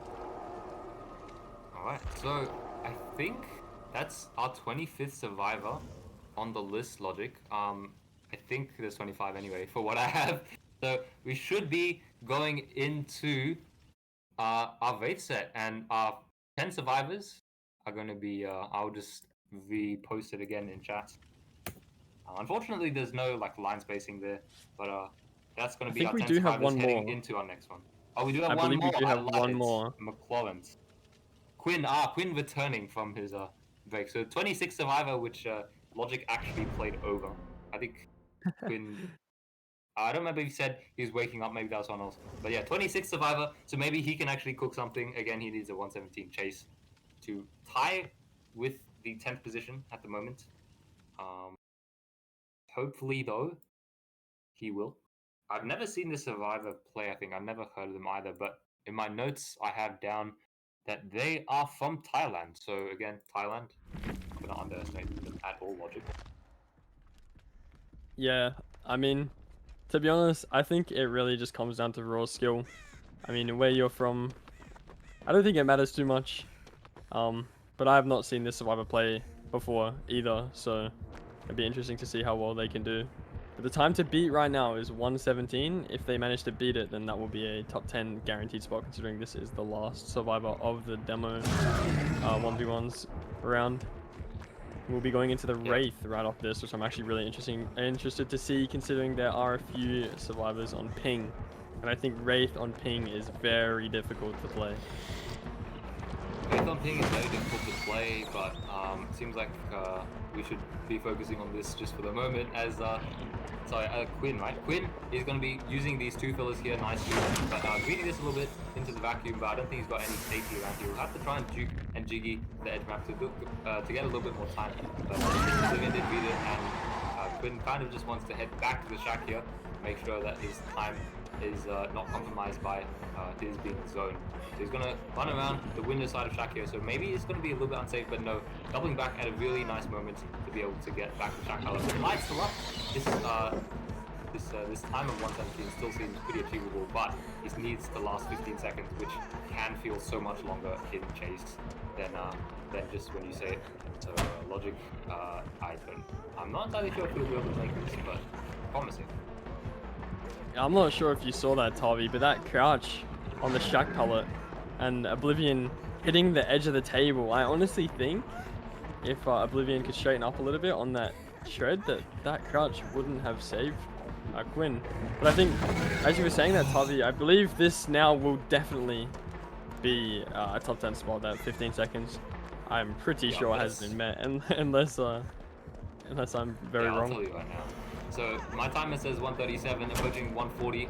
But I don't know if he has enough distance to make it back. He needs to try and outpass the Demogorgon here. And Bamboozle comes through, but no shred comes through, so he'll be able to make the jungle gym closely. That's 150 there, and that that crouch spot on the Shack is pretty safe. I think I see a lot of players do it, so you can't shred from there, from the Demogorgon. But yeah, I think that was a 152 time coming in, or 151 it says on the stream. So I think that's going to tie it up with Bankai's 151. I don't know whose was higher, but it won't matter, as Cahill will be pushed into that 11th position, so he will not be participating in the Wraith Battle Royale. So well played to Quinn to secure that. That was a really nice time there as well.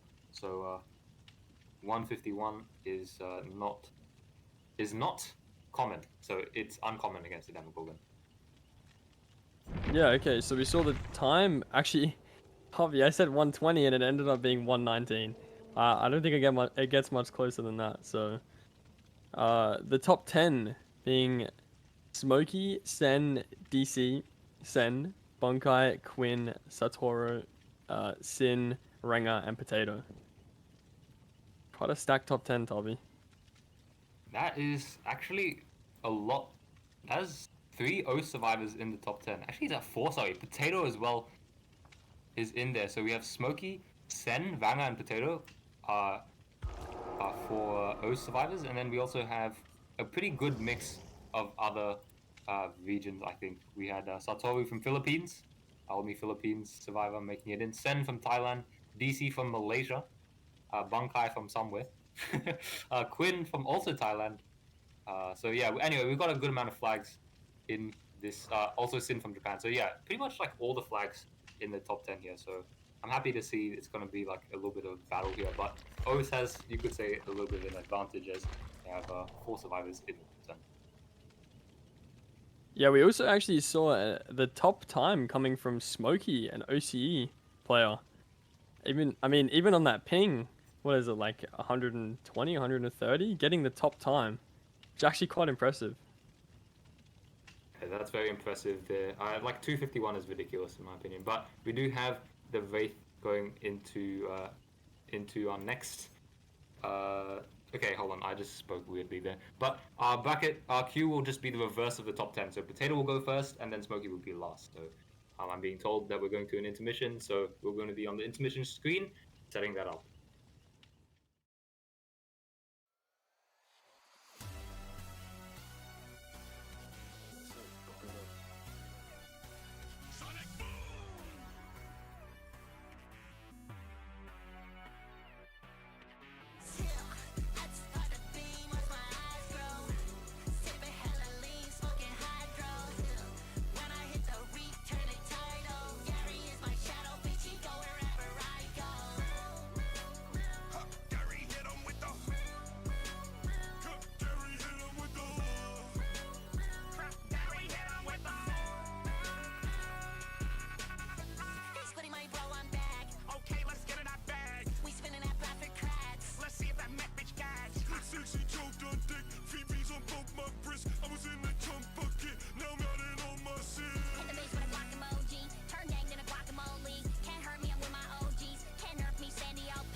Killer like my motherfucking houses. I'ma hit that do-si-do and smack you where your mouth is. Heard they want a solo, I can't do that till we out this. Grab my clarinet and smoke them up his by the ounces. My tweet the finger flash, Ramadan. I'm addicted to this cash, I want it all. Let the chopper blow his brad, bend him over, set relax. Put some lead up in his ass, still hetero. You know the crab like money. Know the spines like fun. Know the store keeps shining. Know the squid likes guns. What we all got in common when the shit's said and done is a dead fucking road cheddar city that we run. Let's start the theme, watch my eyes grow. Sipping hella lean, smoking hydro. When I hit the reef, turning tidal. Gary is my shadow, bitch, you go wherever I go. Gary hit him with the. Gary hit him with the.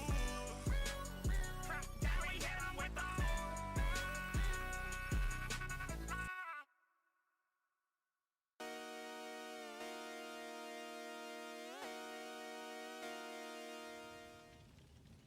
Welcome back, everybody. We are now going into the round of the Wraith sets. We have our top 10 players here, starting off with Potato. He finished in that 10th spot with a minute 19 against the Demogorgon.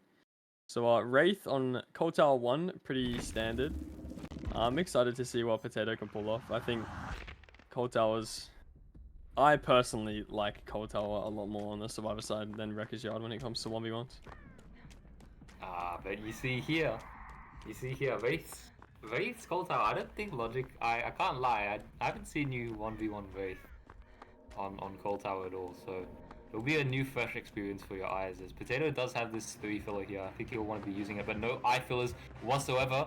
Luckily for him though, I think he did get 2 God Rocks here on the bottom side, and it seems like that's going to be good time wastage, but he might be a little bit zoned on it, so we'll have to see how it plays out. I'm not really the best against Wraith myself, but he takes live finesse, seems alright. I feel like drama is reasonable to avoid since you're on ping, so might get exposed and down very quickly. But yeah, good checkies by him, good sound checkies as well. Since you can hear the Wraith, slow vaulting as well to conserve the line, and I think he'll just drop the Shack Pallet, except that it's going to be broken, and that's just going to happen. Around the 15-second mark, we just make our way towards this Avatar, but he might be a little bit zoned on it unless it makes his 3 filler, which he does. Yeah, Tavi, I think you said it. I don't really play too much Wraith 1v1s myself. I have done a few here and there on Cold Tower, and it's really not that bad of an experience. I haven't done it on ping though, so Potato is an OC player, so playing on ping. Actually not doing too bad here. I don't know what the average time for a first hit or even a normal chase for Wraith is, but I think Potato is doing pretty well here, body blocking the Wraith, making sure that he can make it through that pallet and back to the main window. Main building on Cold Tower being extremely strong, so I mean, if you can play it well, then you're not getting hit for a while. And I think Potato definitely knows how to play this style really well. He just completely parked Oblivion here, and Oblivion's going to stay in the uncloaked form. But now actually finally deciding to cloak after seeing that Potato wants to run back to the main building. So Potato just got a full loop around the main building, running around it all the way, and then also manages to make this jungle gym safely and dropping it now.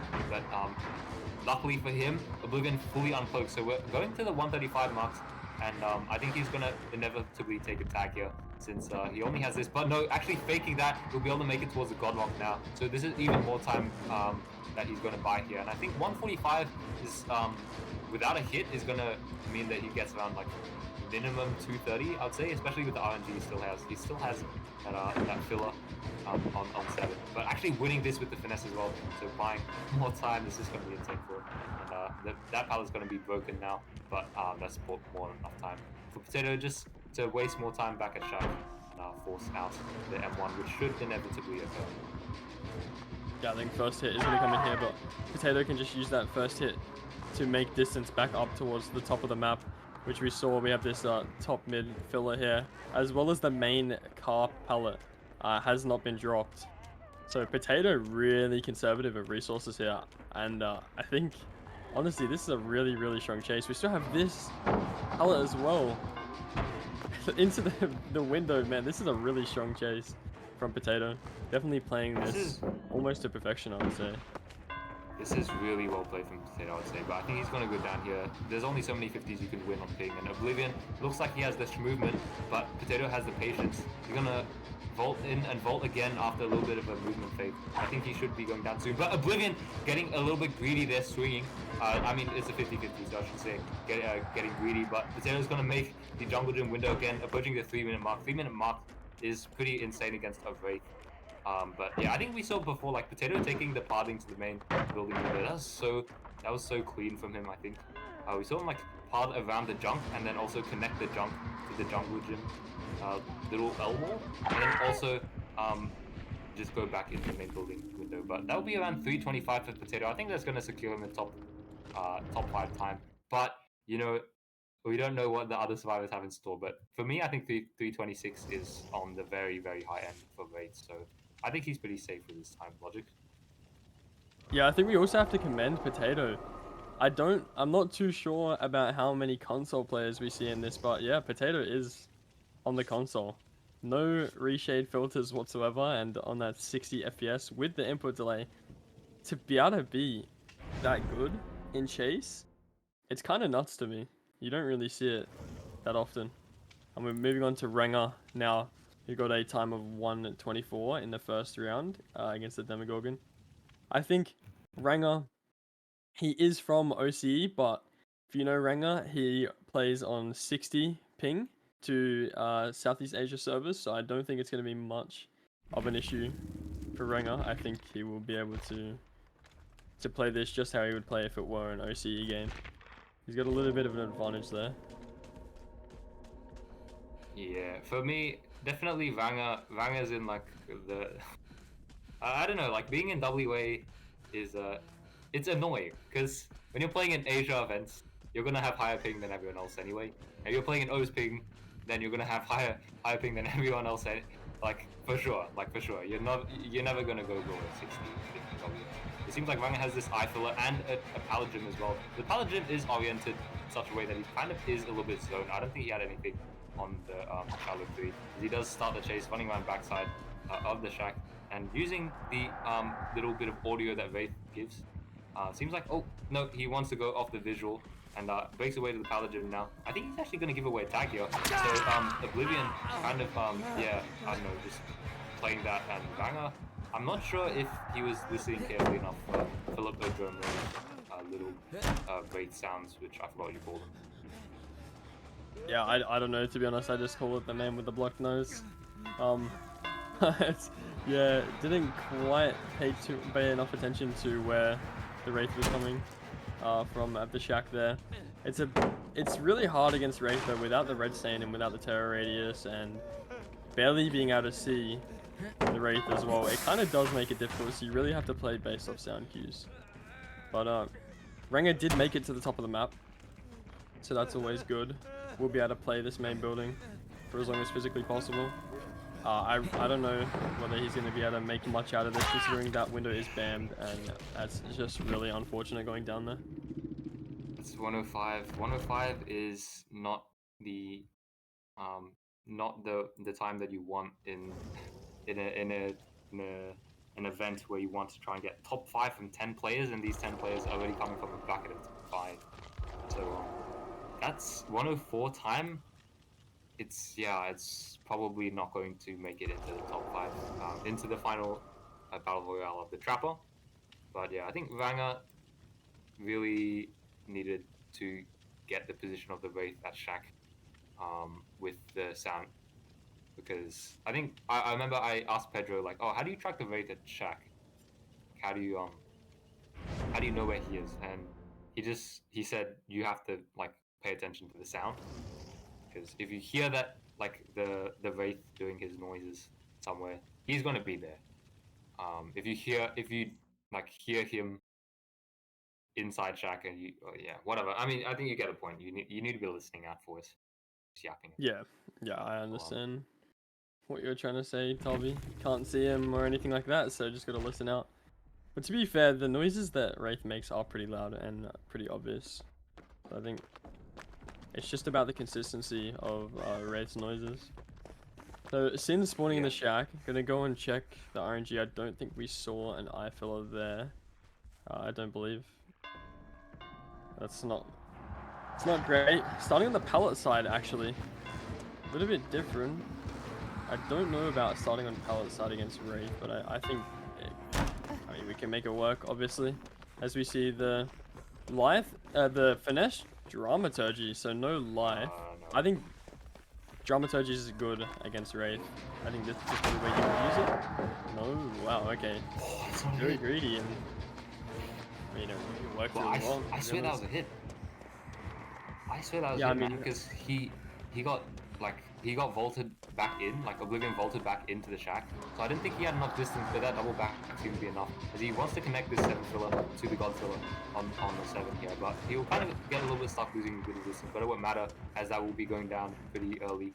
And he still has. Oh, no, he has absolutely nothing in this area apart from this 4 lane. No, the Paladin, which does spawn, but he does manage to get around Oblivion quite nicely there. But without this filler at 4, I think he's going to be taking a hit. It's kind of inevitable at this point. But no, it's going to be the finesse vault coming in on the 4 lane. So he's still got the dramaturgy in the back pocket as he's playing this 4 lane Paladin. And actually, we'll run through it. I feel like he should pop the dramaturgy soon as...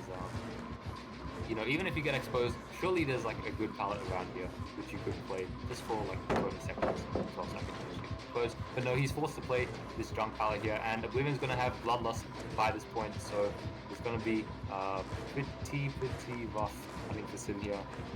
But no, he does have this top mid filler, and we'll just play it very nicely, avoiding the hit there. And unfortunately, just as I say that, he takes the hit, so bad time.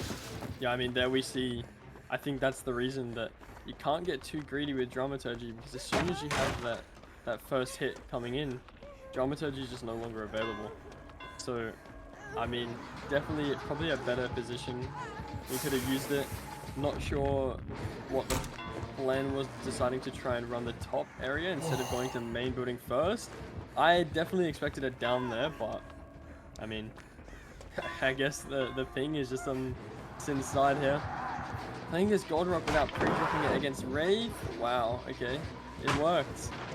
A zone break coming in here. I believe Sin is going to be going down in the next few seconds. But I think that's honestly not a bad time. Probably could be top 5. I think that's going to be pretty close. Yeah, I think it says there was 227. 227 seems to be very solid against the Wraith. I think I think Trapper is like 230 average. Wraith is probably going to be like high 150s maybe.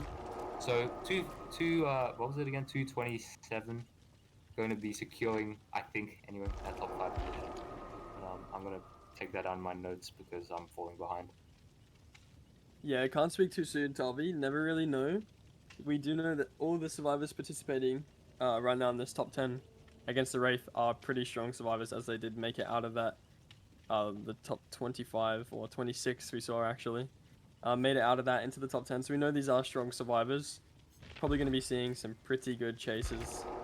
Yeah, I don't know. We can't really rule it out too early. I think Potato definitely has himself a top 5 position, but 227, I believe that should be top 5, but yeah, we really can't speak too soon. Yeah, and guess who this survivor could possibly be on the 801? I could have no absolutely idea, no idea Tavi. who it is. I have no idea either, but they did manage to get a pretty good demo chase. Let me have a look at this. 141 says here, Mr. Satoru on the Ada getting 141 against the demo. So be loading into this. I'm gonna expect the dramaturgy finesse. If you're not playing on like cross ping, usually you want to bring dramaturgy finesse against those lower lethality killers, as you know, you can get a lot more value. But nope, we see the light. Honestly, Life is a commendable option against Oblivion. I mean, I personally, even without the ping, I'm more comfortable running that Life, not willing to risk dramaturgy. But I think dramaturgy definitely is good, especially against killers like Wraith. But no, I think Life is definitely a good option. So I think we had pretty similar looking RNG. There's no eye filler here and a little bit of a dead middle. We do have this this gold rock here. Probably gonna end up having to play it. No, running straight to the matchsticks. Saving the life of the slow vault. Oh, and lighting, that is a disgusting setup. The 2 windows there. Satoru, you have to check spot. But okay, I'm unlucky. So but actually Oblivion going for the swing, so gives Satoru a little bit more time. Satoru just used the light to jiggy it all the way to main, and it didn't really pay off. It didn't really work out for him. We see he took that tag at around 30 seconds. So that's a really fast tag. He still has like decent setup here, but he gets body block on the window. No, he doesn't. Okay, he manages to get through. I don't know how that happened, but he still has this window set up, remember, on this side. So I think he could still get a good chase out of this. Maybe get another 20 to 30 seconds if he's very patient. It seems like Oblivion's going to go in the mind games. And Satoru, you saw him, but it's going to be a 58-second chase. That's unlucky from Satoru there. I think got a little bit too confident, trying to outpath the Wraith to the main building. Just didn't work. I don't think that was ever gonna work, but it's unlucky. I mean, you know, gotta try things, gotta experiment. But I could almost definitely say that's not gonna be enough for the top 5 here. I would say that as well, especially if you look at maybe like who else is in that top 10, which is going to be playing just later. We have 6 survivors left. We have Quinn, Bankai, Sen, DC, Sen again, and Smokie. But 3 of these survivors got above 2 minutes 30 against a Demogorgon. So that's a pretty scary position to be in. If you're at 58 seconds, I'm pretty sure Satoru is probably already thinking to himself that he's out of it. But look, you never know. Maybe a lot of these survivors might muck up. Unlikely, but there's still a chance for him to make the top 5. I think logic. Yeah, I think that's what matters when it comes down to 1v1s, especially against killers like Wraith. It really doesn't matter how well your killer plays it. If the survivor makes a small mistake, it can be so detrimental. So, I mean, look, it's not likely, but realistically, it's very possible that that we could see some lower times in that 30 or 40 second bracket. But to be honest, with the names that we see coming up, I just don't think that's going to happen. Yeah, we see Quinn here on the Adam. A bit more of a normal Adam fit, but those pants are a little bit outstanding. I mean, for me, my experience with watching Wraith 1v1s is they have a really high variance. So you can get like 2 tapped in like 50 seconds if you're not paying attention, but you can also get like a really insane chase if the Wraith just loses a lot of 50s. But you see Quinn doesn't have any eye fillers, so this is the 4th survivor, I think, in this Wraith set that has not gotten an eye filler on Cold Tower. So it's going to be pretty unfortunate for him, but he's going to be heading towards the mid-map. I don't know exactly why, maybe confirming a God filler on 7 perhaps, as he does start the chase now, running around the window side. I think Oblivion will just want to cut him off with the bamboozle and force the stack pallet down, as that's the play that you probably are going to make. He does take the cloak, and Quinn deciding not to go and vault the pallet back in to try and deny a little bit more time, but it actually gets stuck on the Godlock a little bit, so he has to drop this early. Godlock, if you have enough distance, it is actually safe with reactions and ping. But taking a nice butting here again, blocking the live. Resilience still in the back pocket, just in case he gets into a sticky situation while injured. But he does win that little 50 there, I think, and actually paths all the way back to the top mid, which he does have this filler. So I think he's going to get a good amount of time here. Still have that, I think the 7 God block, which he palmed away from. But if he goes to his own, so I think he's just going to make his way up the main. Yeah, we saw the life on the TNL wall. It's kind of really unfortunate that that hill is there. Could have pathed up that land side of the map and made it to main. But unfortunately, considering... Oh, wow. I really thought that was going to be a hit. All things considered. Yeah, it is pretty unfortunate. Did have to play that top midfielder pretty early on into the chase, but... Wow, we saw 2 whiffs there. I genuinely thought that first one was going to hit. But, yeah, there's the first hit coming in now. Gonna run over to the main building and play this main building. Should be able to get a decent time, considering the main pallets are still up. Oh, we do see the triple vault. We do see a triple vault, but he's going to get body blocked now, and I don't think he makes this. No, there's no way he does. And that's going to be a 136 time for Quinn here. That's actually quite unfortunate. He won a lot of the 50s on that top mid filler, but essentially winning 50s, if you're not going to break chase, is just going to feed the killer bloodlust anyway. So you're not really solving that problem. You're just like delaying that hit. As long as you can, of course, as long as you cannot connect it to a safe pallet or force the Wraith to cloak, then the bloodlust should come in and you're hit. But yeah, we do see that 136 time coming in. That's a little bit of a shaky position, taking third at the moment, but with 5 survivors left, it's entirely possible for Quinn to be knocked out. But now we have the list looking as the lowest time being Satoru's 58 right now. So if Bankai on the A's Visconti can achieve a time of 58, he's going to kick out Satoru from the top 5. But realistically, I think to try and secure top 5, you want to try and get, say, 150, because that's like the average time. So as long as you can stay like above average or maybe a little bit above average, you're going to have a good chance at hitting that top spots. I think with the chases we've seen so far, I think 150 is pretty safe for that top 5 spot. And we did see a 151 on the demo from Bankai, so definitely not impossible here. I wonder maybe we will have an eye filler this time. We do have this good top mid filler. Wait, It's definitely very playable. Bankai checking his ping. I think I saw 11 ping. Hey, don't get me wrong though. No, 12 ping. Yep, 12 ping. I knew it, man. So this we've got a low ping rat, and we have an eye filler as well, and a long wall jungle gym. He can hear me. He knows it's a rat move, but he will start the chase off with the backside of Shack, using the heart, not the heartbeat, using the audio check spots to make sure he knows where the Wraith is. Bringing the dramaturgy finesse to accidentally stop the timer now. But I'll be resuming that as he makes his way towards the pallet gym. He might be a little bit zoned here, so he might be forced to use a pretty early dramaturgy. Unless there's a godfiller here, but he might have to win this 50-50 in order to get back to the eye filler, I think. But no, that's going to go down safely, and Oblivion wants to break it.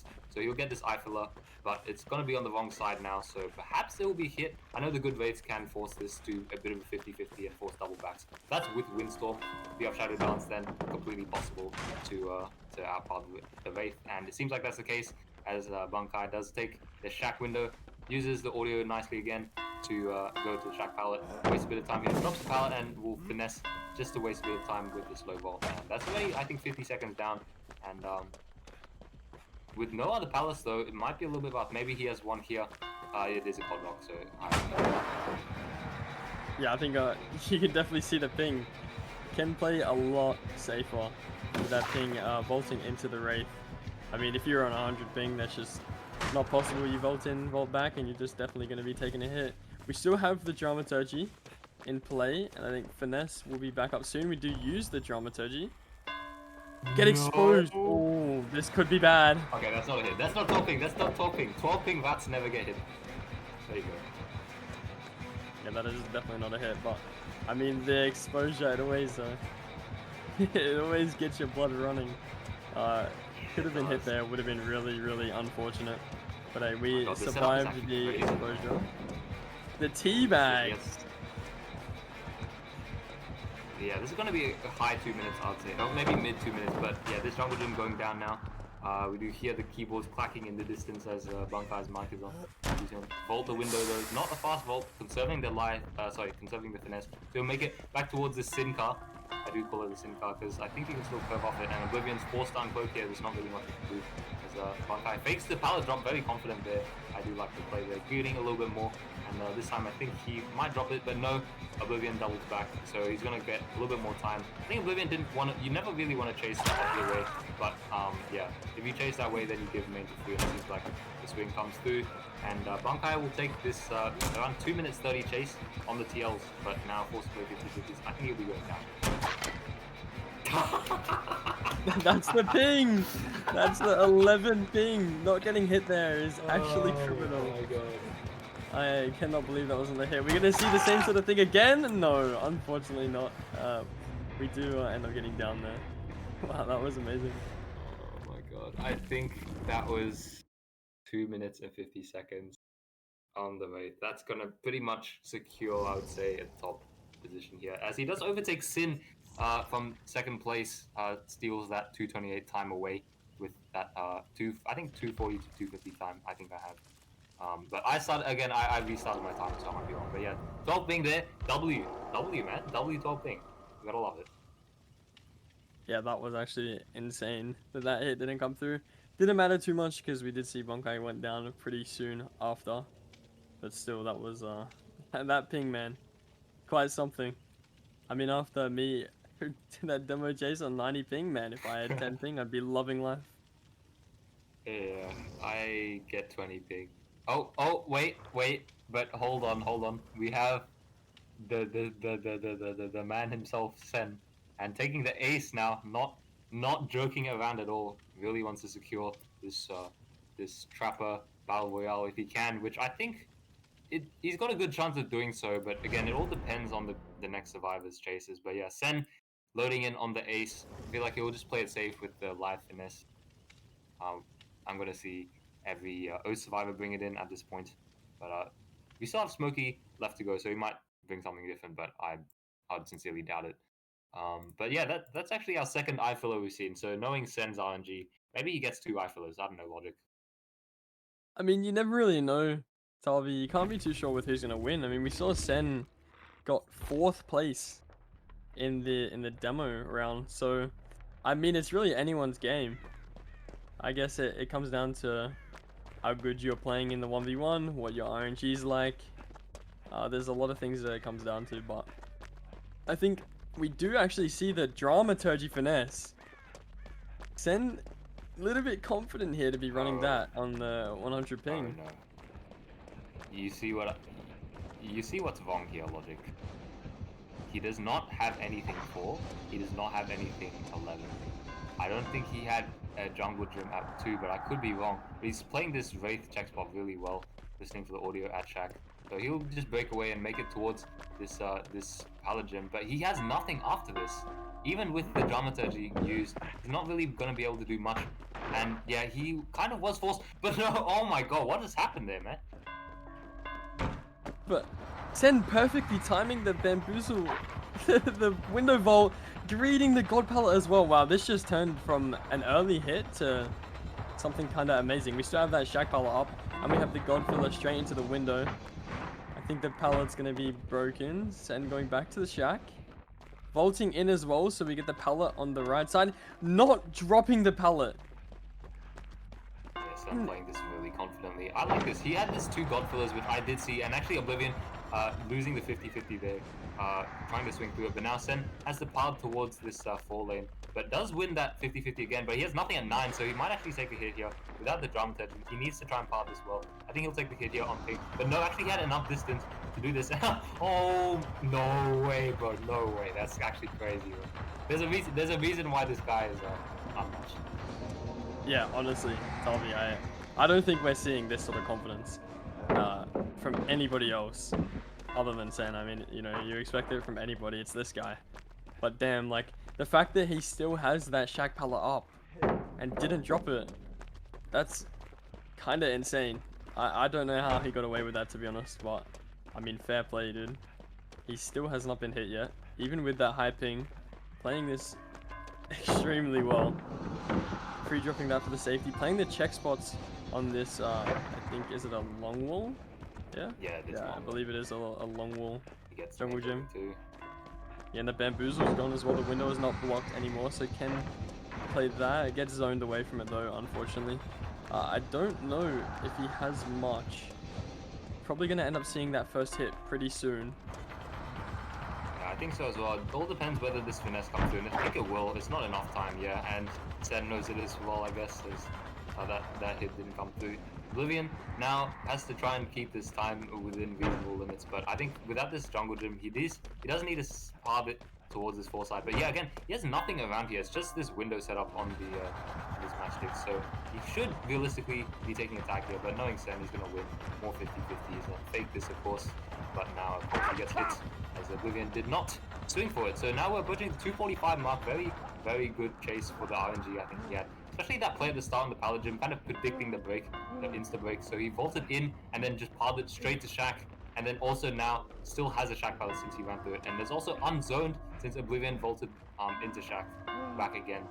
So yeah, he's gonna have the power, but winning even more 50s, not dropping this power. So much patience from Sen coming in, and will also delay a bit more time from double vaulting. But he should be out of resources here. He only has this 4 lane, but I don't know if he. Oh no, he does not have.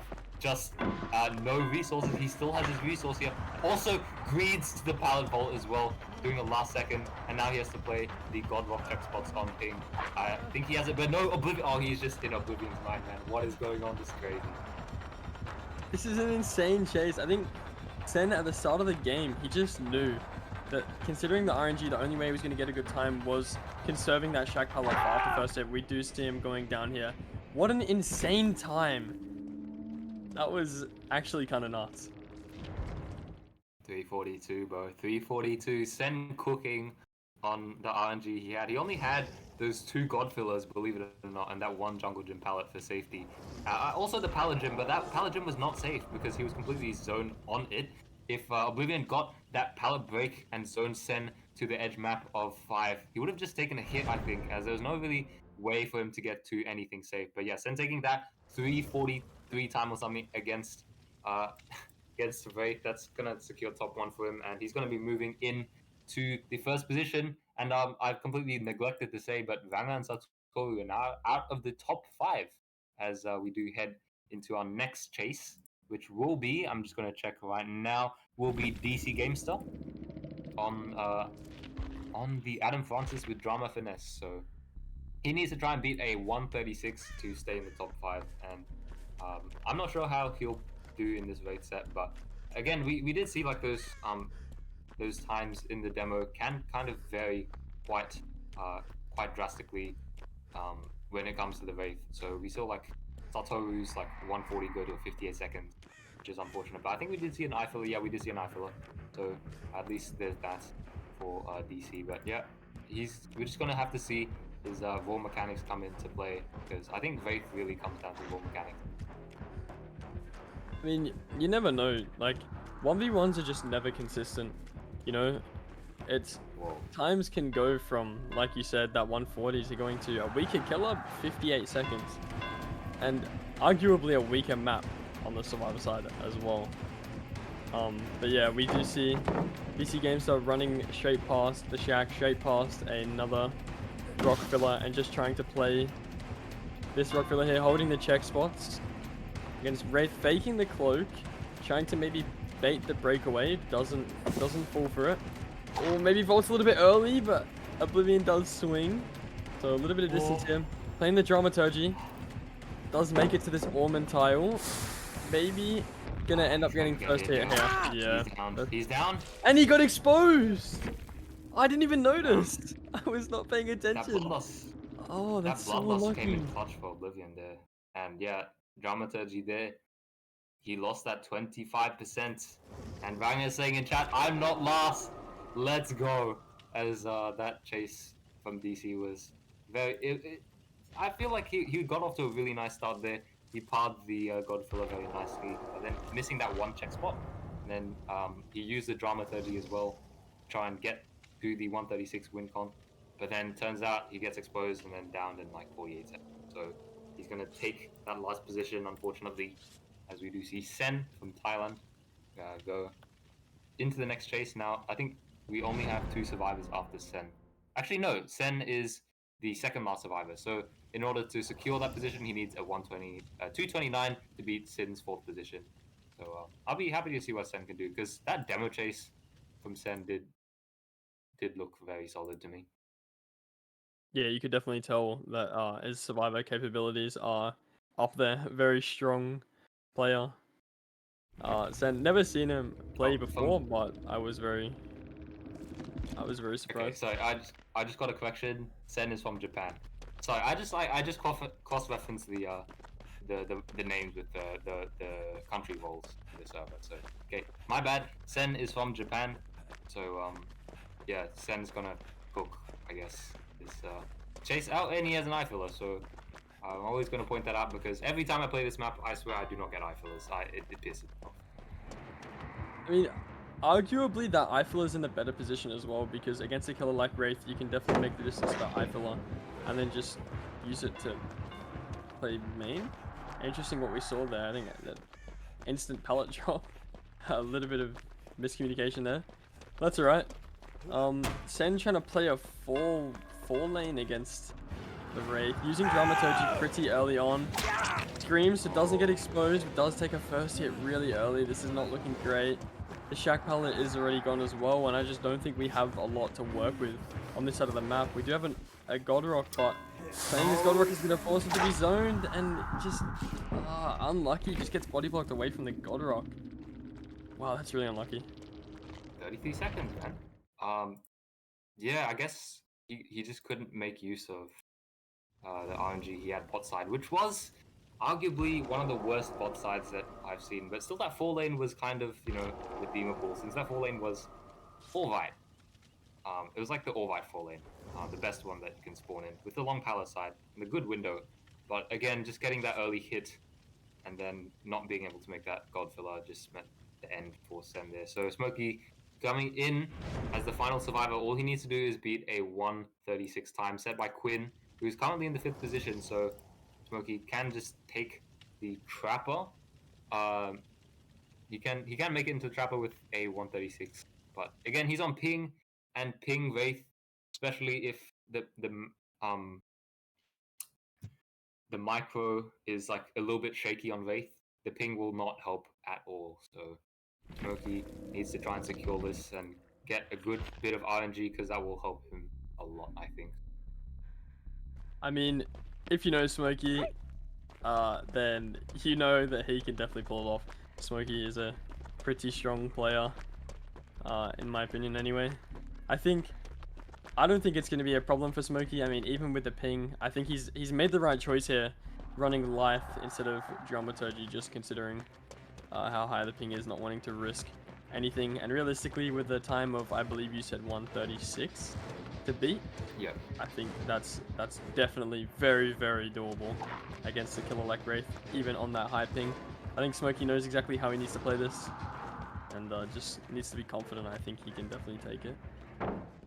Oh, dropping the track palette, actually, wanting to conserve the life. I actually like the setup that he had here. It had the RL window connected to the eye filler, so I really like this. Yeah, you can see he's just gonna abuse the setup against the Wraith, and just use this to his full advantage, forcing the bamboozle with the window by vaulting through it. And I think he wants to try and play this out. No, okay, he will leave the eye filler, understanding the RNG. We'll play this check spot, but oh, what the?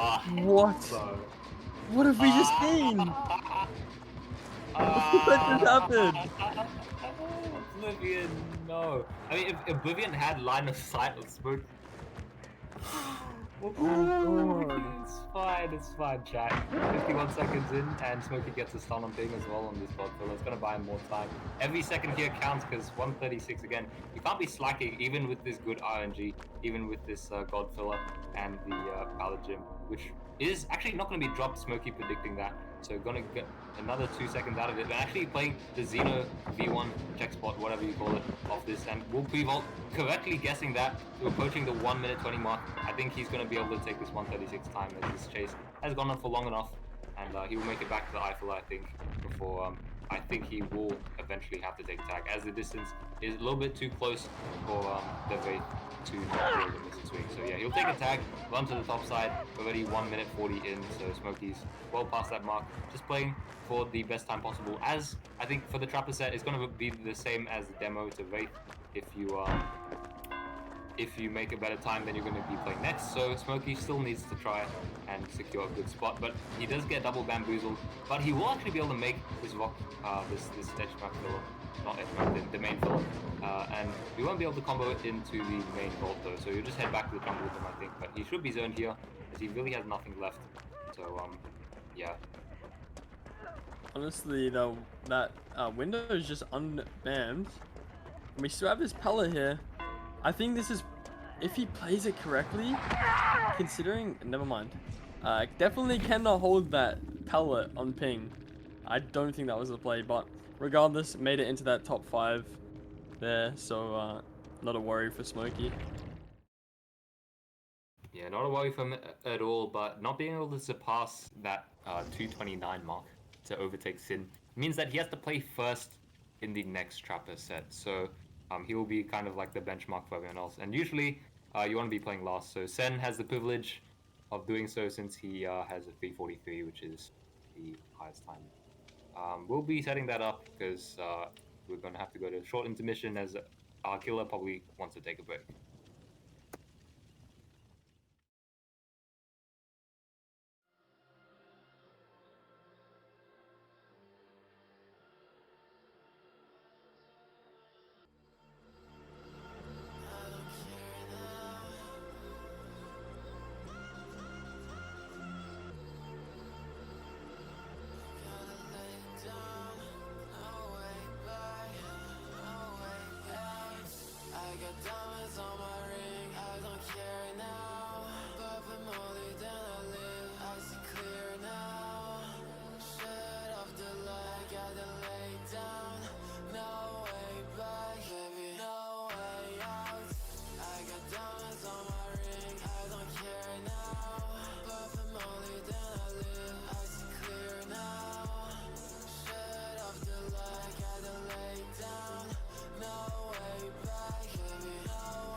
Okay, welcome back everybody to our final phase.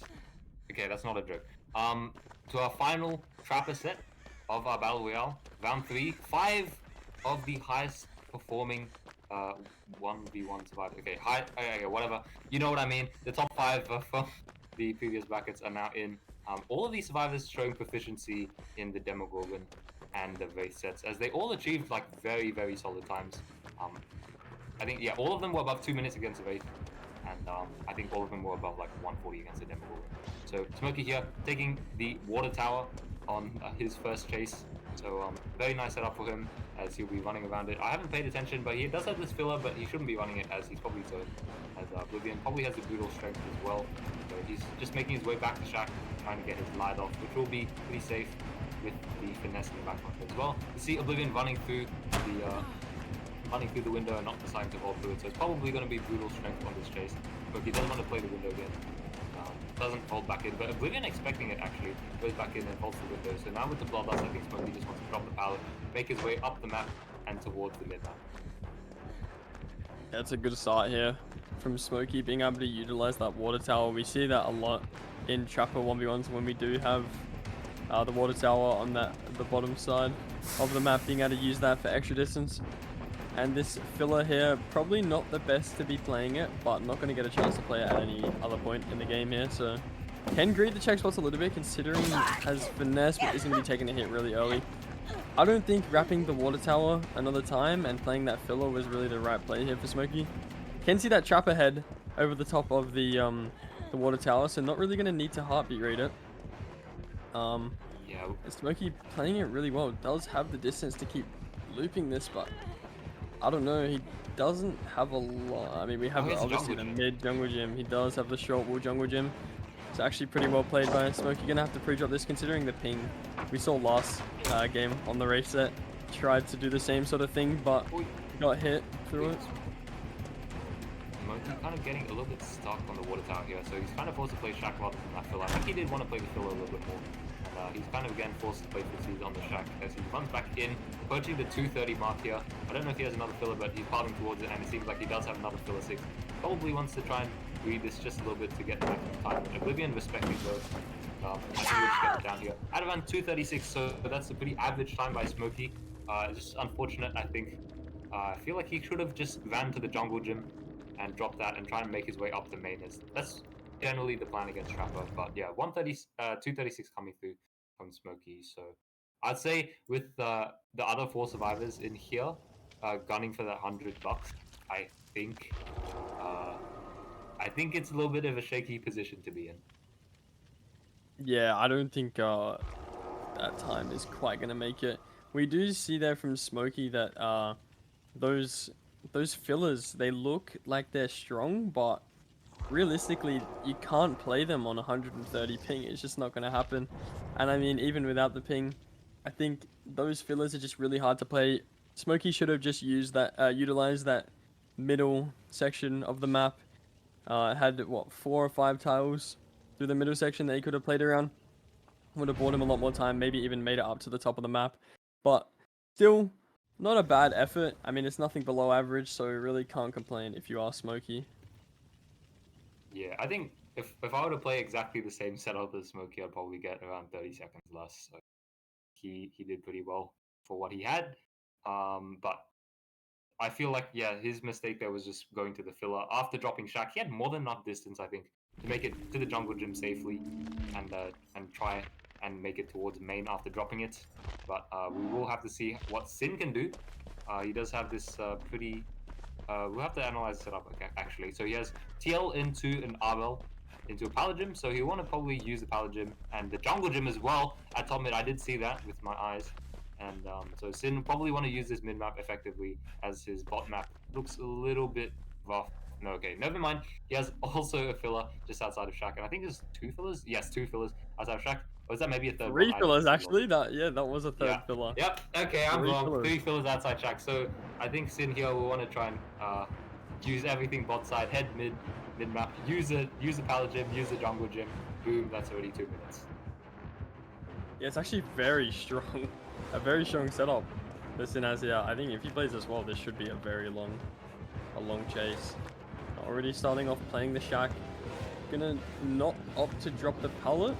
I think he knows he can make it another way around. Doesn't have finesse though. Oh, And the double bomb has been predicted, but it doesn't get the tag because of live.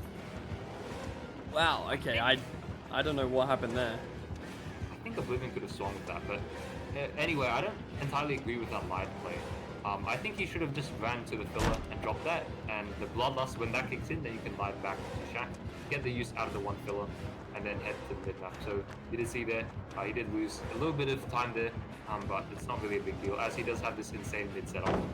He's going to be approaching the 50-second mark as the Paladin is dropped, and he heads back towards this TLRL setup, which I think will be crucial to him, but he didn't manage to break chase at all, which is going to be pretty significant, as Bloodlust will make sure that if he reads it too much, he won't make it back to the jungle gym, and it seems like Oblivion doubling back yet again will force Sin to take a tag, and now he's from this jungle gym injured. He still needs to get another minute and 20 seconds to try and match Smokie's time, but now he's playing 50s and does manage to pedo path his way up to the top side of the map and make this spot. So he might be alright here, but Oblivion, swinging greedily, will get stunned, so he will be able to make the main building maybe. Yeah, I think we haven't seen main building wasn't utilized by Smokie, and I think we're going to see Sin going down early on the main building as well, so that means Smokie is going to guarantee a top 4 there. I believe, I don't think that was been the 2.5 minutes or so needed, so very unfortunate for Sin there, but haven't really seen any main building utilization. I think the main building on Sopho Pit, especially against a killer like Trapper, is so good. It gets you at least an extra 30 seconds if you play it correctly. I mean, it can give you so much more, man. You have it like definitely 3 can. Godfillers around main. Oh, it feels so terrible to play as a brutal trap. I mean, look, getting through the pallets, yeah, I mean that's good to get through with brutal, but the main building is not necessarily always going to be good, because if you get that good window spawn, you're pretty much forced to break the door of allowing Bloodlust, as we do see our next survivor load in. I'll just consult my notes here to make sure I know who it is, because it will be Bankai loading in on a kind of criminal ace outfit, which I believe was free on the Rift a little bit ago. So anyway, I shouldn't have said that. But anyway, he's loading in. We do see a filler immediately. I think this is the top side though, but he could have just spawned next to Shaq. But no, it's the top side. He has a filler 1. He also has a slightly weaker Voc filler at mid 2. And I think that I didn't have a good look, but no, that is the weaker main with the less strong window connected to the other stuff. So Brutal should come in a little bit clutchier, but no, we do see a jungle gym at mid map. So jungle gym into a pallet gym as well, and hopefully we're gonna see a good chase from Bankai here because he's kind of popped off in both of the chases we've seen. So maybe he can do the same with Trapper. Yeah, we see that dramaturgy. Obviously, as we know, Bankai being on extremely low ping, able to take it a little bit more risky. But yeah, the dramaturgy could either save him or could also be his demise if we manage to get exposed from it. So well played around the Shack here from Bankai, knowing that he can greed it enough to make it around another time. Definitely does make that OB not playing for any sort of double vaults at the moment, so obviously could be the play. But we use the Shack pallet, running towards the middle side of the map. We did see had a strong middle, had that jungle gym, had the pallet gym. Definitely with that dramaturgy set up as well. I think this could be a really good time with Tavi. I think it's definitely a good time, but I feel like he didn't have to drop this power gym just as early and kind of loses a little bit of time there. As I think it was a little bit predictable for Oblivion to double back and pick the pallet to try and zone, but we do see the expose coming in, so it is a little bit of scary time as the 12 ping does come in clutch here though. You won't get hit through this pallet, but Lolos is no doubt going to become a little bit of an issue. But no, gets the stun with the ping. I don't think that was close anyway with low ping, and the brutal strength break will come in now, and Bankai will make his way towards this edge Voc filler. Maybe he can connect this to the one side, but has to play 50s now, and I think he'll take a tag because he got a little bit stuck on the Voc filler, but still tag at 130 with full main building usage. Oh no, it's a good main building, so we'll be able to vault this and perhaps even be able to break this, which I don't think we've said at all throughout this entire Trapper thing. Break chase against the Trapper is like one of the most important tools to counter Bloodlust, you know, because Bloodlust is what Trappers rely on a lot, especially to just get downs, because you can't be like breaking every single pallet at all. So if you can prevent chase for a very long time, you can also prevent the Bloodlust building up. As Bankai just sends it all the way down back to Shack. I don't think he has many other good fillers around here. Might have a Godrock on the edge map, but apart from that, he's got really no Shack pallet and no other fillers to play. So I think he should be going down soon, but we'll have to see what he can cook because Brutal Trapper is still a little bit weak in terms of Yeah, I think you said it, Tavi, for sure. Knowing when to be walking and, as we call it, shift teching in order to lose the chase against the Trapper, definitely probably the best way to extend your chase against Trapper. A little bit of a 50-50 here. Gonna try and heartbeat read it, but unfortunately the heartbeat read wasn't quite successful when we do see Bankai going down. A little bit of a late reaction there, but that is a very, very hard one to try and read. So I believe you said 245. That's first place at the moment, actually, I believe. Yeah, Bankai is going to be walking away with, I believe, $30. Though I don't know what currency because I didn't read the tournament info. It just says dollars, so yeah, we'll be walking away with guaranteed $30. But that 245 time is slightly above average, you could say. So Potato and Sen are last, so it is a little bit scary though. 245 is completely doable. I have either of these survivors, or even maybe both. But I'd like to see who comes out on top here because there's a little bit of a competition here between Potato and Sen. Look, if I know Potato, he's going to be getting a pretty strong chase here. This guy is an absolute demon in the M1 chases, so I mean, we'll see how he goes, but I definitely believe this is probably going to be a long chase. I guess it does come down to a bit of RNG, but you know, you can always kind of adjust your playstyle depending on your RNG. So we'll see what Potato can pull off here against the Oblivion Trapper. We do load in Potato, not having anything at the 7, but he does have the good main building. We did confirm that as when Oblivion was loading in, we did not see that breakable wall available. on the other side. I mean, you know what I mean. So you know which main building it is. You do see another jungle gym connected to, I think that was a weak 4 lane.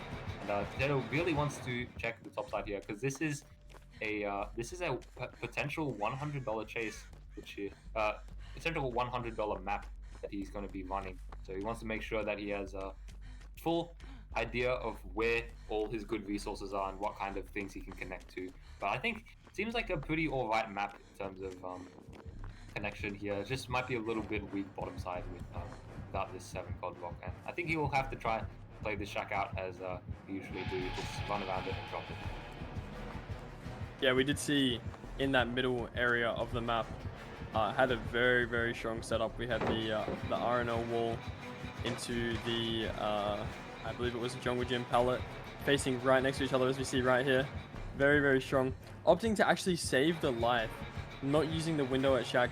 I think Potato knows that the only way that he's gonna pull something crazy off is if he plays the top side of the map, considering his bottom side is a little bit dry. So want to play that top side until the first hit comes through, and then able to make the middle part of the map, which we did see was pretty strong. So Bloodlust should be kicking in soon, I think, but Oblivion, I guess, maybe didn't have enough Bloodlust to try and Bloodlust main, try and hold the window. So I think Potato would be able to lose chase here, but no, actually spins through, but loses chase. We did see that. The entity icon did stop doing the funny tingling thing, so did lose chase. So the Bloodlust is completely gone. The Bloodlust build up has to start from scratch now, as we're about 1 minute in. Approaching the 105 mark. Potato using this wall nicely to connect to the Orman Tower, but now might be a little bit of a 50-50 game, but no, Oblivion showing his red state, and Potato will be able to make this vault pretty safely and make it to the jungle gym. I think this is his plan. But we're still 1 minute in, and we still need to get another 1 minute and 20 seconds in to try and dethrone Bankai's time. Oh, never mind. Of course, this man has 2 jungle gyms. Why was I doubting the RNG of Potato? yeah, also right after the jungle gym has the water tower and does have enough distance to play around it. But Potato playing this absolutely beautifully, knows that he doesn't have that main pallet, so can't run back to main. But this, honestly, this middle area of the map should be enough for him to get a nice time. Going to be taking the first hit here. Running back down towards the shack. We do not have shack pallet. Honestly, I think he's just going to take the distance from the hill. Run back to the midsection of the map, because no shack pallet is kind of going to be difficult to play. We do still have this RNL pallet here, and this Orman pallet hasn't been broken yet either, so pretty strong setup for Potato. If he plays it right, definitely going to be a very high time and a very hard one to beat at that as well. Not sure what we have here still. We have another RNL tile that I believe the pallet is still up as well. Potato dropping that pallet, playing the check spot pretty nicely. Using that cracker just in case the Trapper commits all the way around should make a little bit more distance. I think the Bloodlust is going to end up getting Potato. What's the time here, Tavi? 2:48. So that has overtaken Bankai's time by 3 seconds. So now it's up to Sen to take home this $100, which I think he does want to do, as he's out here getting redemption for his inactivity from before, which I'll just say is due to an unfortunate behavior thing. So Potato walking home with a guaranteed $50, but I think Sen's out here for blood, as I was saying. 2:48 for him is like only a quarter of some of the chases he's uploaded to YouTube. However, he will be on ping. So there might be a little bit of question as to whether he can get that, but I think knowing Sen, he's going to perform again. We had like very solid time again, like 150 against Demo, then we had that stupid 343 against Wraith. If you can get 343 against Wraith, I don't see why you can't get a 343 against Trappers. So we already see he's locked in the ace outfit, and he's just going to ready up. And we're going to have to end off this event with a Sen chase, which I'm not completely surprised about, but it's going to be very entertaining to watch. I think we'll all enjoy it. Yeah, I mean, as you said, Tavi, I don't know how many people keep up with Sen's YouTube, but this guy posts 10 minutes or even longer Trapper chases on his YouTube, and that, to me, is just absolutely insane.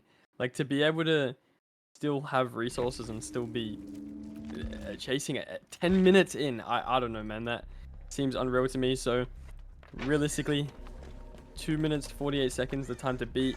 I think in Sen's mind, he's got it covered. So realistically, I don't see a world that he doesn't get it. But I guess we will see. He's confident.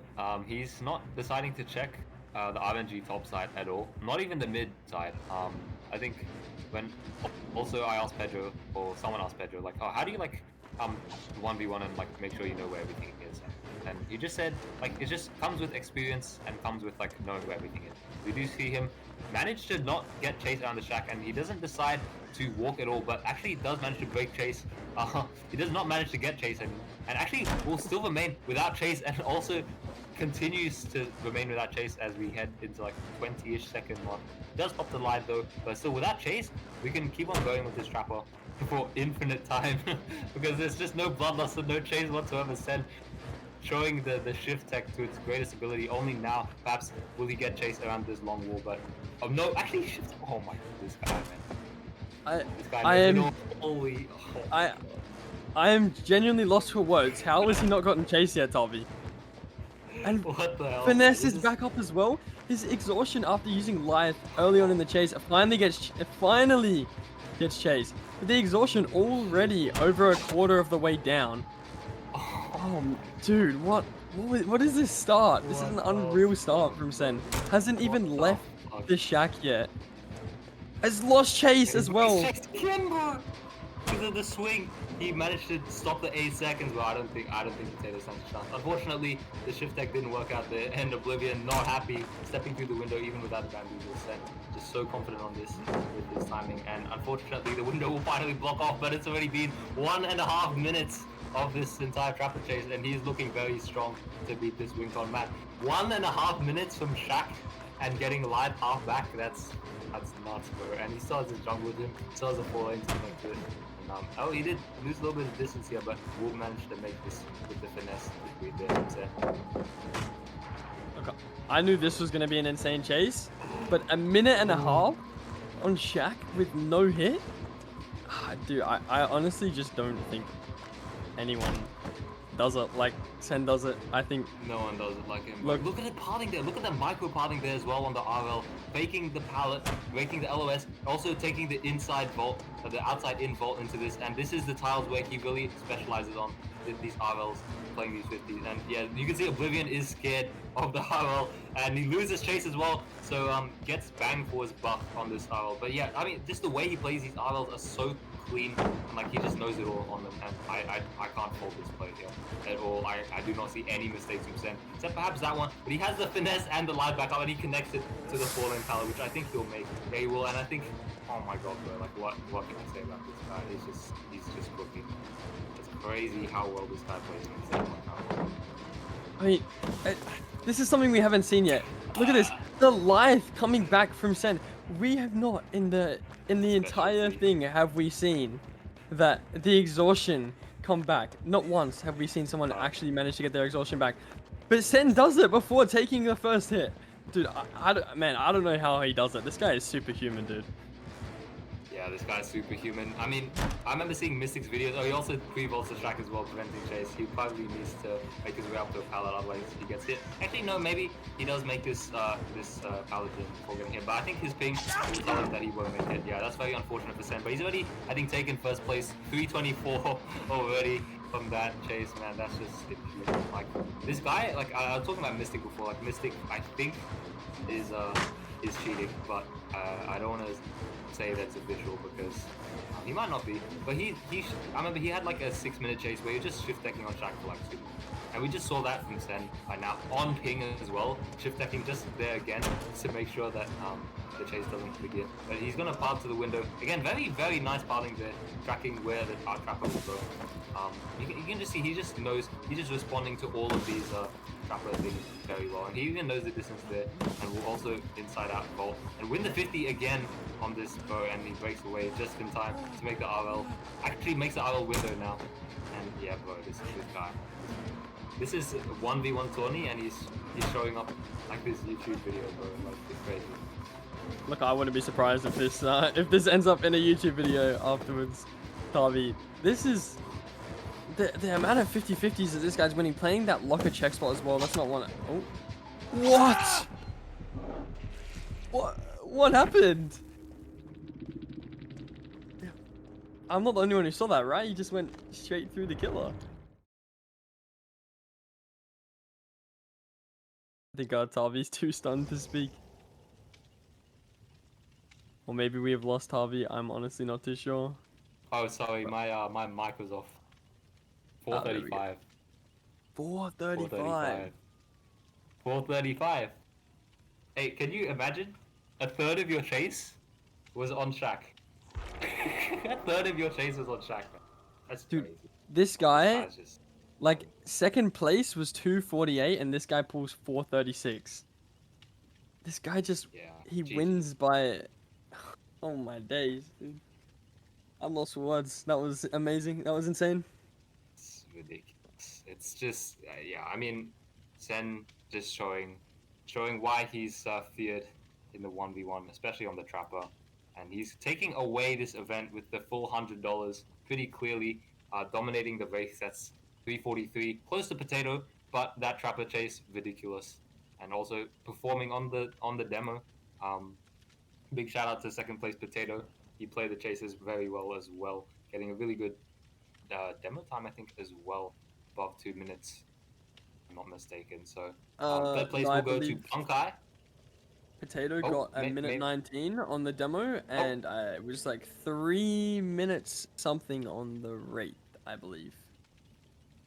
Right. Okay. Well, I'm just gonna continue on.